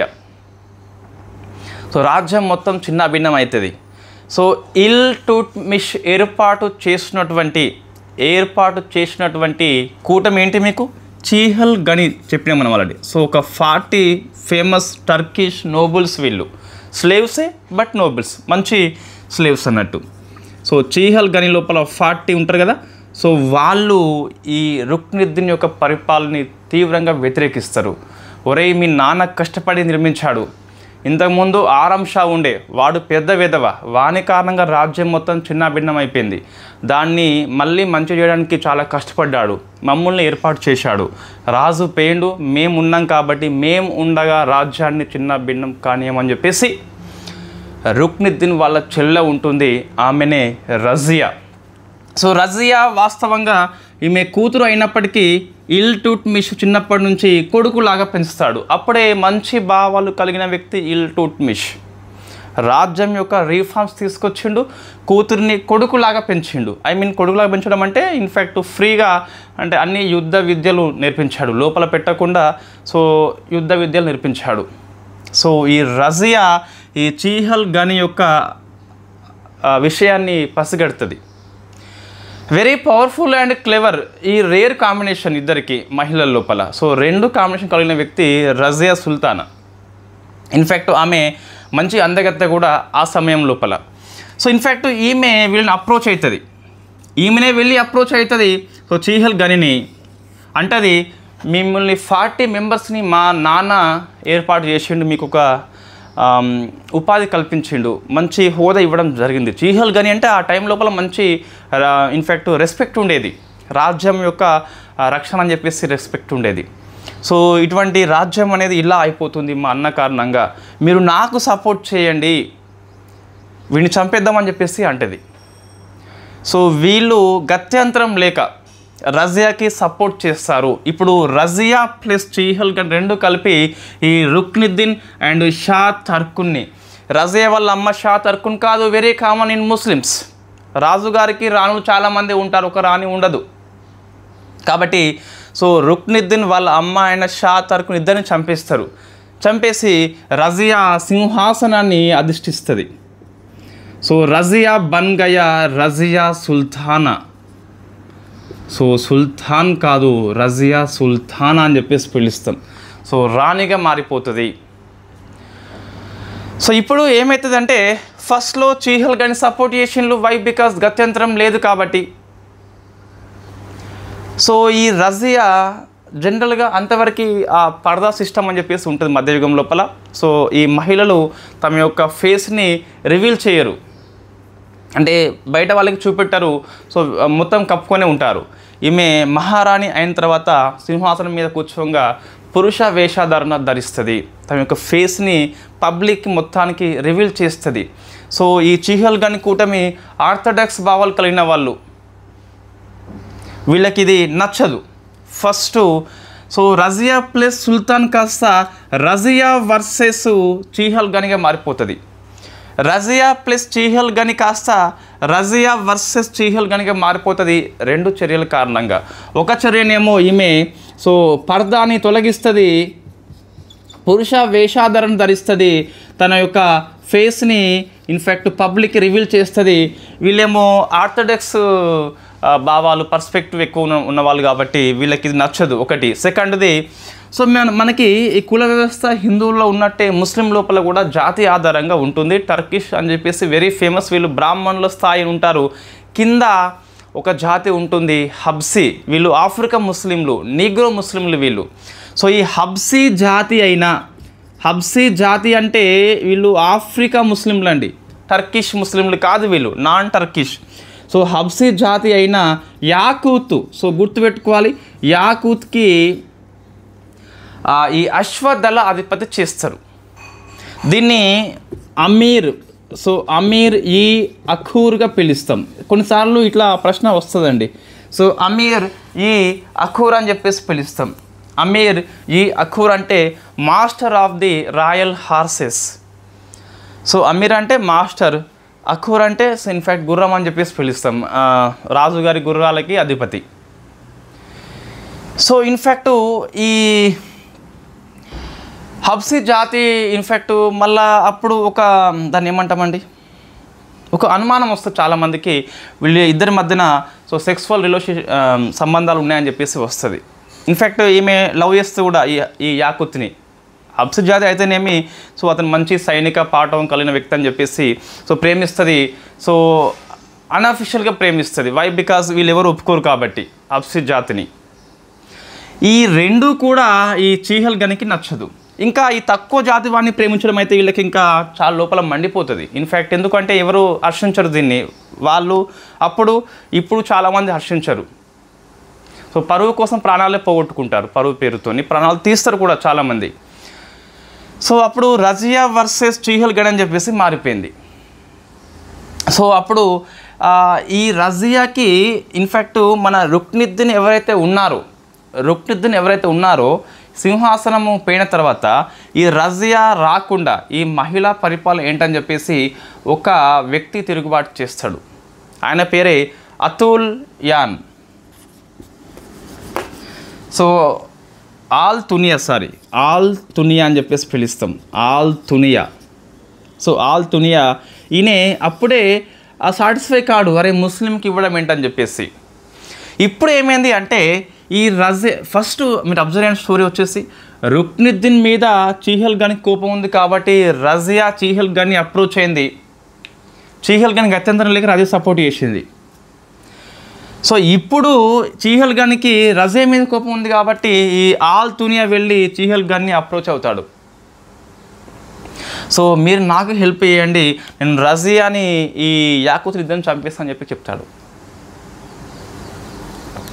సో అప్పుడు ఆల్ తునియా ఇన్ఫ్యాక్ట్ ఈ చీహల్ గన్ ఇద్దరు కూడా ఈ రజియా ప్లస్ యాకూత్ని ఇద్దరిని యుద్ధంలో ఓడిస్తారు, యాకూత్ని చంపేస్తారు. వై? బికాజ్ అతను చిన్న జాతి కాబట్టి అరే నువ్వు పెద్ద జాతి అమ్మాయిని ప్రేమిస్తావు అని చెప్పేసి చంపేస్తారు. అది నేటికి కూడా కొనసాగుతుంది ఇదే ప్రక్రియ, పరువు హత్యల పేరుతోని. ఈమెను చంపేయకుండా జైల్లో బంధిస్తారు రజియాని. వై? బికాస్ ఎంతైనా ఇల్టుట్మిష్ యొక్క కుమార్తె, అందున ఇల్టుట్మిష్ చీహల్ గన్ ఏర్పాటు చేసిండు కాబట్టి చంపకుండా జైల్లో బంధిస్తారు. ఇప్పుడు నెక్స్ట్ కింగ్ ఎవరు? ఈ రజియా ఏమైంది? ఇన్ఫ్యాక్ట్ ఈ కింగ్ నుంచి జైల్లో వెళ్ళిపోయింది. నెక్స్ట్ కింగ్ ఎవరు కావాలి అంటే ఈయన ప్రకారం ఆల్ తునియా కావాలి. బట్ ఆల్ తునియా కాలేదు. ఎందుకు కాలేదు అంటే ఇల్టుట్మిష్ యొక్క మరొక కొడుకు ఉంటాడు. సో ఆయన పేరు వచ్చేసి మీకు బెహరం షా అంటాం. సో బెహరం షా అన్నీ గుర్తుపెట్టుకోవాలంటే మరీ బెహరం షా అవసరం లేదు, ఆల్ తునియా అవసరం కంపల్సరీ. ఈ హబ్సి జాతి కాబట్టి యాకూత్ అవసరం ఉంటుంది. సో బెహరం షాని చేస్తారు. చీహల్ గన్కి ఎంతైనా ఇల్టుట్మిష్ ఫ్యామిలీ పట్ల కొంచెం పక్షపాత వైఖరి ఉంటుంది. సో వీడిని చేస్తారు. మళ్ళీ ఆల్ తునియాకి కోపం వస్తుంది. ఈ కోపాన్ని ఎవరు పసిగడతారు? రజియా పసిగడుతుంది ఈసారి. ఈ పసిగడటం కోపాలు అన్ని స్టోరీ బేస్లో గుర్తుపెట్టుకుని ఈజీగా మీకు ఇట్లా పేరు రాసుకోండి. సో ఇన్ఫ్యాక్ట్ ఇల్టుట్మిష్ కొడుకు వాళ్ళ అమ్మ ఇద్దరు కొంచెం అవినీతి పరులు. సో రజియా అప్రోచ్ అయింది, రజియా గెలుస్తుంది. ఈ పర్దా ఈ యాకూత్ కారణంగా చీహల్ గన్కి కోపం వస్తుంది. ఇద్దరు కలిసి ఇద్దరిని ఓడిస్తారు, వీడిని చంపేస్తారు. ప్రేమించిన కారణంగా ఈమె జైల్లో పడిస్తారు వీని బిడ్డ కారణంగా. ఇప్పుడు ఆల్ తునియా కింగ్ అని చెప్పేసి అనుకున్నాడు. ఆల్ తునియాని కింగ్ చీహల్ గన్ చేయదు, బెహరం షాని చేస్తారు. వై? బికాస్ ఇతను ఇల్టుట్మిష్ కుమారుడు కాబట్టి, అసమర్థుడే బట్ కుమారుడు. మరి అప్పుడే రజియాని ఎందుకు చేసిందంటే వీని ఎందుకు చేయాలంటే వీడు అప్పుడే అసమర్థుడు కాబట్టి చేయలేదు. ఇప్పుడు తప్పలేదు, చేయాల్సిందే. రైట్. ఇప్పుడు ఆల్ తునియాకి కోపం వస్తుంది వీళ్ళ మీద, అరే నువ్వు కింగ్ చేయాలని చెప్పేసి. రజియా పసిగడుతుంది, ఒకసారి వెల్కమ్ చెప్తుంది, జైల్లో ఉంటుంది, ఆహ్వాన పత్రాన్ని అందిస్తుంది. రజియా అందగత్త కాబట్టి ఆల్ తునియా ఫ్లాట్ అయిపోతాడు రజియాకి. ఇన్ఫ్యాక్ట్ ఈడు బంధించిన వాడిని ఈమె బంధించింది తమ ప్రేమతోని. ఈయన బంధించిండు, ఈమె బంధించింది ప్రేమతోని. సో మొత్తం మీద ఇద్దరిని కలిసి చీహల్ గన్ కూటమి చంపేస్తుంది నిదర్శనంగా. ఇంకా చాలు అని చెప్పేసి మీ ప్రేమలు అవసరం లేదు, ఈ రాజ్యం అని చెప్పేసి ఇద్దరిని చంపేస్తుంది. సో బెహరం షా రాజ్యము 1240 నుంచి 42 వరకు ఉంటుంది. ఈ మధ్యలో 4 ఇయర్స్ 1236 నుంచి 40 వరకు ముస్లిమ్స్ కాబట్టి రజియా గుర్తుపెట్టుకోవాలి, మైండ్లో పెట్టుకోవాలి, అవసరం ఉంటుంది. అయితే ఈ రజియా తొలి ముస్లిం పాలకురాలు, చివరి ముస్లిం పాలకురాలు ఢిల్లీ లోపల. మరి ఇండియా లోపల ఫస్ట్ ఎవరు అని చెప్పేసి ఒక 3 మహిళలు మనకి NCERT 7th క్లాస్ పుస్తకంలో ఉంటాయి. ఒకరు దిడ్డా అని చెప్పేసి ఉంటుంది, ఈమె కాశ్మీర్ పాలకురాలు. దిడ్డా 1000 ఆ ప్రాంతం లోపల రాణి అవుతుంది. సెకండ్ మన రజియా సుల్తానా, మన కాదు సుల్తానా. థర్డ్ వచ్చేసి రుద్రమాదేవి అండి. సో ఈ ముగ్గురు ఆర్డర్లో ప్రశ్న యూపీఎస్ లోపల వచ్చింది అండ్ ఎన్సీఆర్టీ లోపల ఉంది కాబట్టి వచ్చింది. సో దిడ్డ, రజియా సుల్తానా, రుద్రమాదేవి ఆర్డర్లో పెట్టుకోవాలి. ఈమె తొలి ముస్లిం పాలకురాలు, చివరి ముస్లిం పాలకురాలు కూడా ఈమె అవుతుంది. సో ఇది రజియా సుల్తానా స్టోరీ గురించి. సింపుల్ చెప్పాలంటే ఇక్కడ ఒకసారి మీరు రఫ్ పేపర్లో పేర్లు రాసుకోండి, ఆ స్టోరీ మొత్తం మీరు డెవలప్ చేసుకోండి. ఇల్టుట్మిష్ రాయండి, రుక్నుద్దీన్ రాయండి, షా తర్కున్ రాయండి, ఇద్దరు waste. So in fact Razia approach చీహల్ కానీ ఇద్దరు కలిసి ఇద్దరిని చంపేస్తారు, రజియా అయిపోతుంది. పర్దా, హబ్స్ జాతి, యాకుత్ కారణంగా మళ్ళీ చీహల్ కానీ ప్లస్ ఆల్తునియా కలిపి ఇద్దరిని వాడిని చంపేసి జైల్లో పడేస్తారు. ఆల్తునియా రాజు కాడు కాబట్టి బెహరం షా రాజు అయినాక ఆల్తునియా ప్లస్ లౌస్ రజియా ఇద్దరిని కలిపి చీహల్ కానీ చంపేస్తుంది. బెహరం షాని కింగ్ చేస్తుంది. 40-42 మధ్య పరిపాలన చేయడం జరుగుతుంది బెహరం షా అని చెప్పేసి. సో ఈ రజియా గురించి లేదా ఈ బానిస గురించి ఒక ఫేమస్ పుస్తకం ఉంటుంది, రాసింది సో మిన్హాజ్ సిరాజ్. పేరు గుర్తుపెట్టుకోవాలి, సిరాజ్ మియా ఉన్నాడు కాబట్టి మనకు తెలుస్తుంది ఈజీగా. సో మిన్హాజ్ సిరాజ్ పుస్తకం పేరు తబాకత్ ఈ నాజరీ. సో తబాకత్ ఈ నాజరీ అని చెప్పేసి ఈమె అందాన్ని ఎక్కువ రాస్తాడు. వీడు బానిస గురించి రాయమంటే అందం గురించి రాస్తాడు, తబాకత్. సో తబాకత్ ఈ నాజరీ అని చెప్పేసి పుస్తకం పేరు. సో నెక్స్ట్ మనము బాల్బన్ డిస్కస్ చేస్తే బానిస వంశం అయిపోతుంది.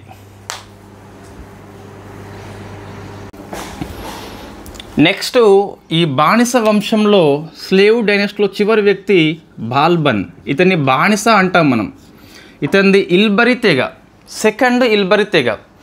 సో ఒకసారి చూస్తే మనము ఫస్ట్ ఐబక్ కదా. సో ఐబక్ చూస్తే మీకు బానిస మహమ్మద్ గౌరి యొక్క బానిస. సెకండ్ ఫేమస్ ఇల్టుట్, ఆరంషా మర్చిపోండి. సో ఇల్టుట్మిష్ ఈయననేమో ఈ ఐబక్ యొక్క బానిస. ఇతనిది ఇల్బరి తెగ, టర్కిష్ ముస్లిం ఏం కాదు. సో ఇల్బరి ట్రైబ్ అని చెప్పేసి పిలుస్తాం. నెక్స్ట్ ఫేమస్ మీకు బాల్బన్. ఈ బాల్బన్ ఎవరు? ఈ ఇల్టుట్మిష్ యొక్క 40 మంది టర్కిష్ నోబుల్స్, చీహల్ గని అని చెప్పేసి పిలుస్తాం కదా, ఆ 40 మెంబర్స్లో ఒక వ్యక్తి ఈ బాల్బన్. సో ముగ్గురు ఫేమస్సే. ఐబక్ ఎందుకు ఫేమస్? స్థాపించుండు కాబట్టి. ఇల్టుట్మిష్ ఎందుకు ఫేమస్? నెంబర్ ఆఫ్ రీఫార్మ్స్ తీసుకొస్తాడు, ఇక్తా సిస్టమ్ స్టార్ట్ చేస్తాడు, ఇక్తాదారుల నియామకం చేస్తాడు, 40 మెంబర్స్ యొక్క టర్కిష్ నోబెల్స్ చీహల్ గన్ ఏర్పాటు చేస్తాడు, తిరుగుబాట్లు తీవ్రంగా అణచివేస్తాడు. ఎగ్జాంపుల్ మీకు యాల్దస్ తరైన్ వారి లోపల ఓడిస్తాడు, మసూర్ పొందాడు. సో కాబట్టి ఆయన ఫేమస్. సో బాల్బన్ కూడా ఫేమస్ అవుతాడు. సో మనం డిస్కస్ చేద్దాం. ఇన్ఫ్యాక్ట్ బాల్బన్ ఈ అందరిలో గొప్ప వ్యక్తి మీకు. అయితే ఇల్టుట్మిష్ తర్వాత 1240-42 వరకు బెరం షా అని చెప్పేసి పరిపాలించిండు. ఎవరు? ఈ సుల్తానా తర్వాత. సో రజియా తర్వాత 40-42 వరకు బెరం షా అని చెప్పేసి పరిపాలిస్తాడు. ఈ బాల్బన్ చూస్తే 1266 నుంచి 86 వరకు మధ్యలో ఉన్న వాళ్ళు మనం డిస్కస్ చేయము, అవసరం లేదు, ఏ పుస్తకంలో లేదు కాబట్టి అవసరం లేదండి. సో మనము గూగుల్పీడియా చూస్తే వికీపీడియా లోపల తెలుస్తుంది, బట్ అవసరం లేదు మనకి. ఫేమస్ అంటే నోటేబుల్ పర్సన్స్ వాళ్ళు ఏం కాదు. సారీ అండి, ప్రశ్న ఏం రాదు, 9 ప్రశ్న ఏం రాదు. రైట్. ఇప్పుడు బాల్బన్ మధ్యలో చాలామంది ఉంటారు, వాళ్ళంతా అసమర్థ పాలకులండి. ఆరంషా ఫలితంగా ఎలా విచ్ఛిన్నమైందో వీళ్ళ ఫలితంగా అంతకంటే ఎక్కువ విచ్ఛిన్నమవుతుంది. సో కింగ్ కాస్త బొంగ అయిపోయిండు, ఒక పప్పెట్, కీలి బొమ్మ అయిపోయిండు కంప్లీట్గా. ఈ బాల్బన్ వచ్చే నాటికి కంప్లీట్గా ఈ టర్కిష్ 40 నోబెల్సే డిఫాక్టో ఆఫీసర్స్, వాళ్ళే అధికార హస్తం చేసుకున్నారు. ఈయనే ఈ బాల్బన్ అంతకుముందు అందులో ఒక సభ్యుడే. సో రాజు అసమర్థుడిగా ఉన్నప్పుడు పక్క వాళ్ళు రాజ్యాలు ఏలుతూ ఉంటారు. This is the best example. అంటే రాజు అంటే పప్పెట్గా మారిపోయిండు, కీలుబొమ్మగా మారిపోయిండు. మొత్తం ఢిల్లీ మీద దోపిడి దొంగలు దండయాత్ర చేస్తున్నారు. ఎక్కడికక్కడ గవర్నర్లు ఇండిపెండెన్స్ డిక్లేర్ చేసుకుని ఉన్నారు. మరోపక్క మంగోల్స్ దాడి పొంచి ఉంది. సో ఇన్ని సవాళ్ళు ఉన్నాయి. రాజ్యం యొక్క ఖజానా మొత్తం ఖాళీ అయిపోయింది. దోపిడిదారులు ఖాళీ చేశారు, చీహల్ కానీ ఖాళీ చేసింది. చీహోల్ గాని అనేది సో ఒకప్పుడు రెస్పెక్ట్గా ఉండేది. బట్ ఇప్పుడు ఏమైంది అంటే మేము ఎంతకాలం సేవ చేస్తామని చెప్పేసి మాకు గుర్తింపు లేదని చెప్పేసి వీళ్ళు కూడా రాజ్యాన్ని దోచుకోవడం స్టార్ట్ చేసిండ్రు. మొత్తం చిన్న భిన్న వ్యవస్థ. సో మెనీ ఛాలెంజెస్ మన బాల్బన్కి వెల్కమ్ చెప్పినాయి. సో అన్నిటినీ చక్కదిద్ది ఒక మంచి సామ్రాజ్యాన్ని బాల్బన్ నిర్మిస్తాడు. సో ఈయన యొక్క ఛాలెంజెస్ మనకు ప్రశ్న వస్తుంది. సో ఛాలెంజెస్ ఇట్లా మనం హెడ్డింగ్ పెట్టుకోవాలండి. ఈయన వచ్చినప్పుడు ఎలాంటి పరిస్థితి ఉంది, ఫస్ట్ ఆయన ఎవరని చెప్పేసి చూసుకోవాలి, ఆయన రీఫార్మ్స్ ఏంటో చూసుకోవాలి.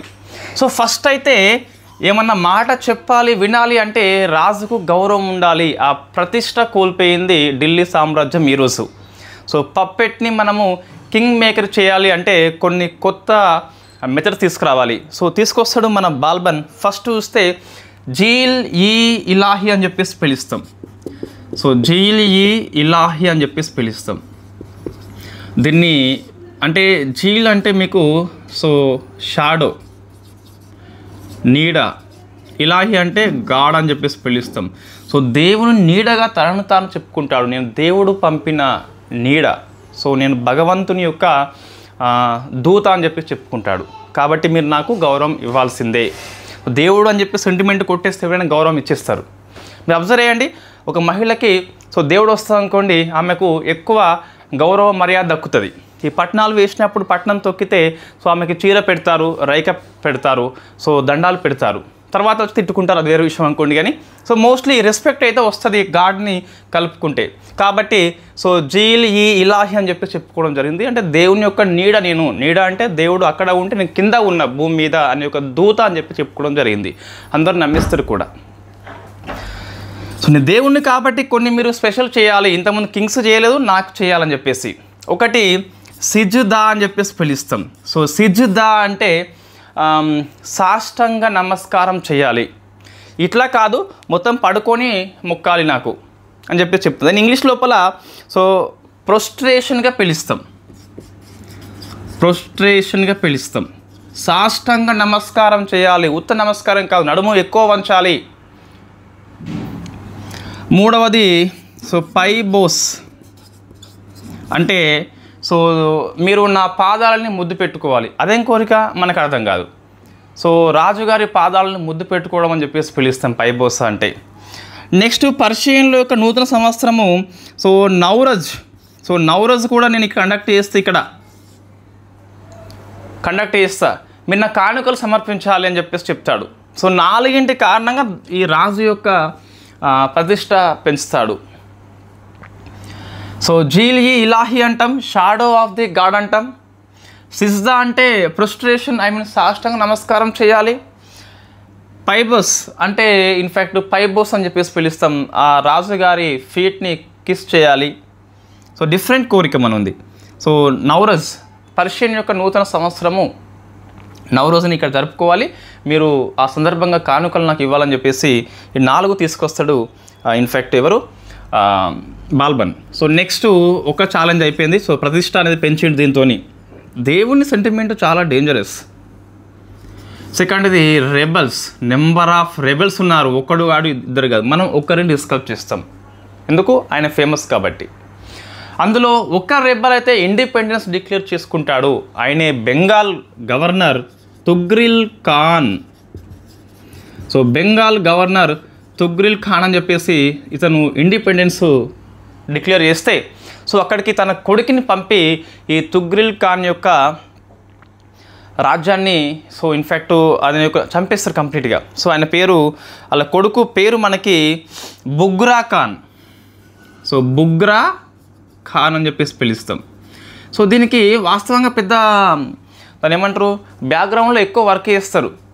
సో గూఢాచార వ్యవస్థ తీసుకొస్తాడు, ఎవరు రెబల్స్ వాళ్ళ యొక్క లోపాలు ఏంటని చెప్పేసి ఒక స్పై సిస్టమ్ తీసుకొస్తాడు మన బాల్బన్, మన కాదు.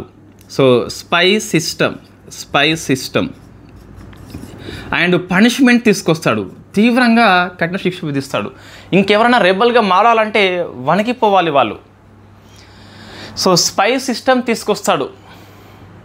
ఎందుకు అంటే స్పై సిస్టమ్, గూఢచార సిస్టమ్ ఎవరు రెబల్గా మారుతున్నారు, వాళ్ళ లోపాలు ఏంటి, వాళ్ళ వీక్నెస్ ఏంటి, ఆ రాజ్యాంగంలో ఎక్కడి నుంచి వెళ్తే ఈజీగా వాళ్ళని కొట్టచ్చని చెప్పేసి వీళ్ళంతా కనిపెడతారు. కనిపెట్టినాక వీళ్ళు వెళ్ళి ఈజీగా వాళ్ళని ఫస్ట్ గ్రౌండ్ వర్క్ ఎక్కువ చేయాలి. మనం కూడా సిలబస్ ఏంటి, సిలబస్ యొక్క రిఫరెన్స్ పుస్తకాలు ఏంటి, ఆ రిఫరెన్స్ పుస్తకాలలో పీవైక్యూ వచ్చినా రాలేదా, కవర్ చేసినాయా, 75% కవర్ చేసినాయా, తీసుకోవచ్చు ఆ పుస్తకాన్ని బేసిక్గా. 100కు 100 ఏ పుస్తకం కవర్ చేయదు. Even Lakshmikanth polity, spectrum modern day history, Satish Chandra medieval history, so ఏ పుస్తకం కవర్ చేయదండి. మనం ఒక 2 పుస్తకాలు తీసుకోవాలి, ఏవైనా 2 పుస్తకాలు బెస్ట్ రిఫరెన్స్ పుస్తకాలు తీసుకోవాలి. సో ఇది చూస్తే మీకు తుగ్రిల్ కాల్ అని చెప్పేసి 7th క్లాస్ ఎన్సీఆర్టీ బాగా పనికి వస్తుందండి. 6th క్లాస్ మీకు అన్సెంట్ హిస్టరీకి పనికి వస్తుంది. 8th క్లాస్ వచ్చేసి 10th క్లాస్ వచ్చేసి మోడర్న్ హిస్టరీకి పనికి వస్తుంది ఎక్కువగా. సో దీని కారణంగా సో బెంగాల్ లోపల ఇన్ఫ్యాక్ట్ దీని ఫలితంగా ఇతర రెబల్స్ కూడా మొత్తము సద్దుమణిగి కావడం జరిగింది. నెక్స్ట్ సైనిక శాఖ కొత్తది ఏర్పాటు చేస్తాడు. అంతవరకు సైనిక శాఖ లేదు మీకు. దీన్ని సో దివానీ ఈ అరీజ్గా పిలుస్తాం. అంతకుముందు ఆర్థిక శాఖనే సైనిక శాఖ పనులు చూసుకునేది. దీని ఫలితంగా రాజ్యం మిలిటరీ అనేది బలహీనమైందని చెప్పేసి బలంగా చేసేందుకు ఒక శాఖని ఏర్పాటు చేస్తాడు. అదే దివానీ ఈ అరీజ్. ప్రశ్న వస్తుందండి. సో దివానీ ఈ అరీజ్ అనగా ఏ శాఖ అని చెప్పేసి ప్రశ్న నేరుగా వస్తుంది. ఇది రెబల్స్ గురించి. సో మూడవది మీకు చూస్తే ఇవన్నీ సవాళ్ళు అండి. సో ఫస్ట్ది ఏంటి, రాజు ప్రతిష్ట పెంచాలి, తీసుకొచ్చాడు. దేవుడితో లింకప్ చేసిండు, మొత్తం మటాష్, అందరూ ఫ్లాట్ అయిపోయారు. కనీసం భయపడతారు భగవంతుడు అంటే అని చెప్పేసి. సెకండ్ది రెబల్స్ భయపడలేదు, వాళ్ళ కోసం స్పై సిస్టమ్ అండ్ తీవ్రమైన శిక్షలు తీసుకొచ్చాడు. దివానీ ఈ అరీజ్ కొత్త సైనిక శాఖను ఏర్పాటు చేసిండు. సో థర్డ్ చూస్తే మీకు సో ఖజానా మొత్తం ఖాళీ అయిపోయింది. అప్పటికి ఏమీ లేదు మన దగ్గర. నన్ను కోసినా కూడా ₹1 రాదంటాడు ఈయనే. ₹1 రాదు కోసినా కూడా. ఏ పెద్ద శరీరాన్ని ఎంత కోసినా అని చెప్పేసి ఆయన చెప్పలే ఈయనే. అంతకుముందు రాజులు చెప్పిండు. ఈ రాజు ఖాళీ అయిన ఖజానాని ఎలా నింపాలని చెప్పేసి తీవ్రంగా మదిస్తాడు. మదింపు అంటే ఆలోచన చేస్తాడు.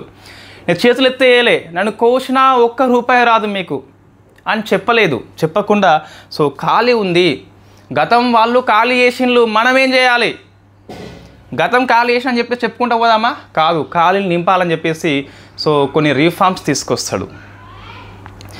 సో ఫస్ట్ ఈ ఖజానా ఖాళీ ఎందుకైందంటే ఇక్కడ ఈ గంగా యమున ప్రాంతం లోపల మంచిగా ట్యాక్స్ అనేది ఎక్కువ జమ చేసుకుంటారు వాళ్ళు. మంచి ఫెర్టైల్ సాయిల్, అది సారవంతమైన నేల, వాళ్ళకి ఎక్కువ పంటలు పండుతాయి. బట్ రాజులు బలహీనమైనలు కాబట్టి సో ట్యాక్స్ చెల్లించలేదు.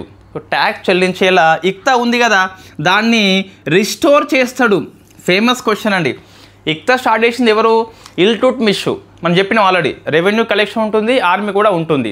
అది బలహీనం అయిపోయింది, ఇప్పుడు లేదు కాబట్టి, బలహీన రాజులు కాబట్టి ఇక్తా బలహీనం కాబట్టి దీన్ని మరొకసారి ఇక్తాని తీసుకొస్తాడు. ఎవరు, మన బాల్బన్. సో బాల్బన్ తీసుకొస్తాడు. సో ఖజానా ఖాళీ అయిందాన్ని ఇక్తా సిస్టమ్తో మరొకసారి మంచిగా చేస్తాడు. దాంతోపాటు దిర్హం అని చెప్పేసి ఒక వెండి నాణం తీసుకొస్తాడు. సో దిర్హం వెండి నాణము, టంకా, ఇల్టుట్మిష్. చూడండి మీరు, కొంచెం ఆయన ఈయన సేమ్ ఉంటున్నాయి. రాగి, జిటాల్, దిర్హం అని చెప్పేసి వెండి నాణము. ఇక్కడ కొంతమంది దోపిడిదారులు ఉంటారు, దాని ఫలితంగా ఖజానా ఖాళీ అయింది. సో వాళ్ళు మెవాటి అంటాం, లేదా మోయో అంటాం. స్పెల్లింగ్ అయితే MEOS. సో మోయోస్ అని చెప్పేసి పిలుస్తాం, లేదా మియో అంటాం కావచ్చు, MEO, మియో. సో మియోస్, మేవాటిస్ అని చెప్పేసి పిలుస్తాం. వీళ్ళ యొక్క బలం ఢిల్లీ చుట్టూ ఉన్న అడవులు అండి. సో ఫారెస్ట్ ఎక్కువ ఉంటుంది. అప్పుడు వాళ్ళు ఈజీగా సో రాజ్యానికి వచ్చి దోచుకుపోయి అడవులో దాక్కునేది. సో ఫస్ట్ అడవులను క్లియర్ చేయాలి. వీళ్ళు తప్పించుకోవాలంటే అడవులు క్లియర్ చేయాలి. మన సైనిక వ్యవస్థ, మన పోలీస్ వ్యవస్థ అనేది వాళ్ళని చేరుకోవాలంటే మంచి మార్గాలు ఏర్పాటు చేయాలని చెప్పేసి రోడ్డు మార్గాలు డెవలప్మెంట్ చేస్తాడు. అడవుల్ని నరికిస్తాడు. సో అడవుల్ని నరికించిన తర్వాత భూమి ఉంటుంది కదా, దాన్ని వేస్ట్ చేయకుండా సో వ్యవసాయ యోగ్యంగా తయారు చేస్తాడు. సో ప్రశ్న వచ్చింది, అడవుల్ని నరికించి వ్యవసాయ భూములు చేసిన వ్యక్తి ఎవరని చెప్పేసి వచ్చింది, బాల్బన్ ఆన్సర్ పెట్టాలి.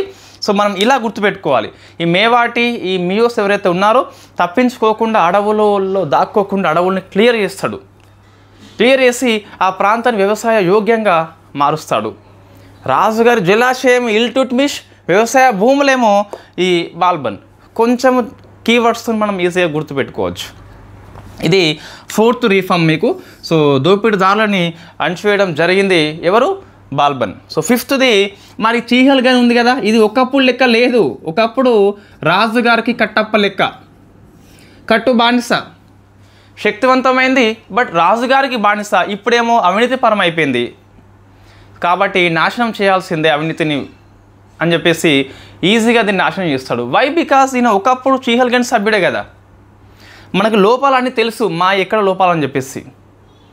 నువ్వు ఒక వ్యవస్థలో కింది స్థాయి నుంచి పనిచేసినావంటే పై స్థాయికి వచ్చినావంటే కంపల్సరీ నీకు చాలా ఎక్కువ నాలెడ్జ్ ఉంటుందండి. మీరు ఏదైనా సరే ఒక వ్యక్తి కింది స్థాయి నుంచి స్టెప్ బై స్టెప్ వచ్చినప్పుడు ఆయనకు ఎక్కువ పరిజ్ఞానం ఉంటుంది. వై? బికాస్ వచ్చే క్రమం లోపల చాలామంది కిందికి లాగి ఉంటారు. అందరినీ ఎగ్గుకొని వచ్చేసరికి ఎక్కువ రాటు దేలి ఉంటారు. వాళ్ళు రికమెండేషన్ మీద వస్తారు, కొంతమంది నేరుగా డైరెక్ట్ వెళ్తారు. వాళ్ళకి ఎక్కువ పరిజ్ఞానం ఉండదు, లొసుగులు తెలివై వాళ్ళకు, లోపాలు తెలివై వాళ్ళకి.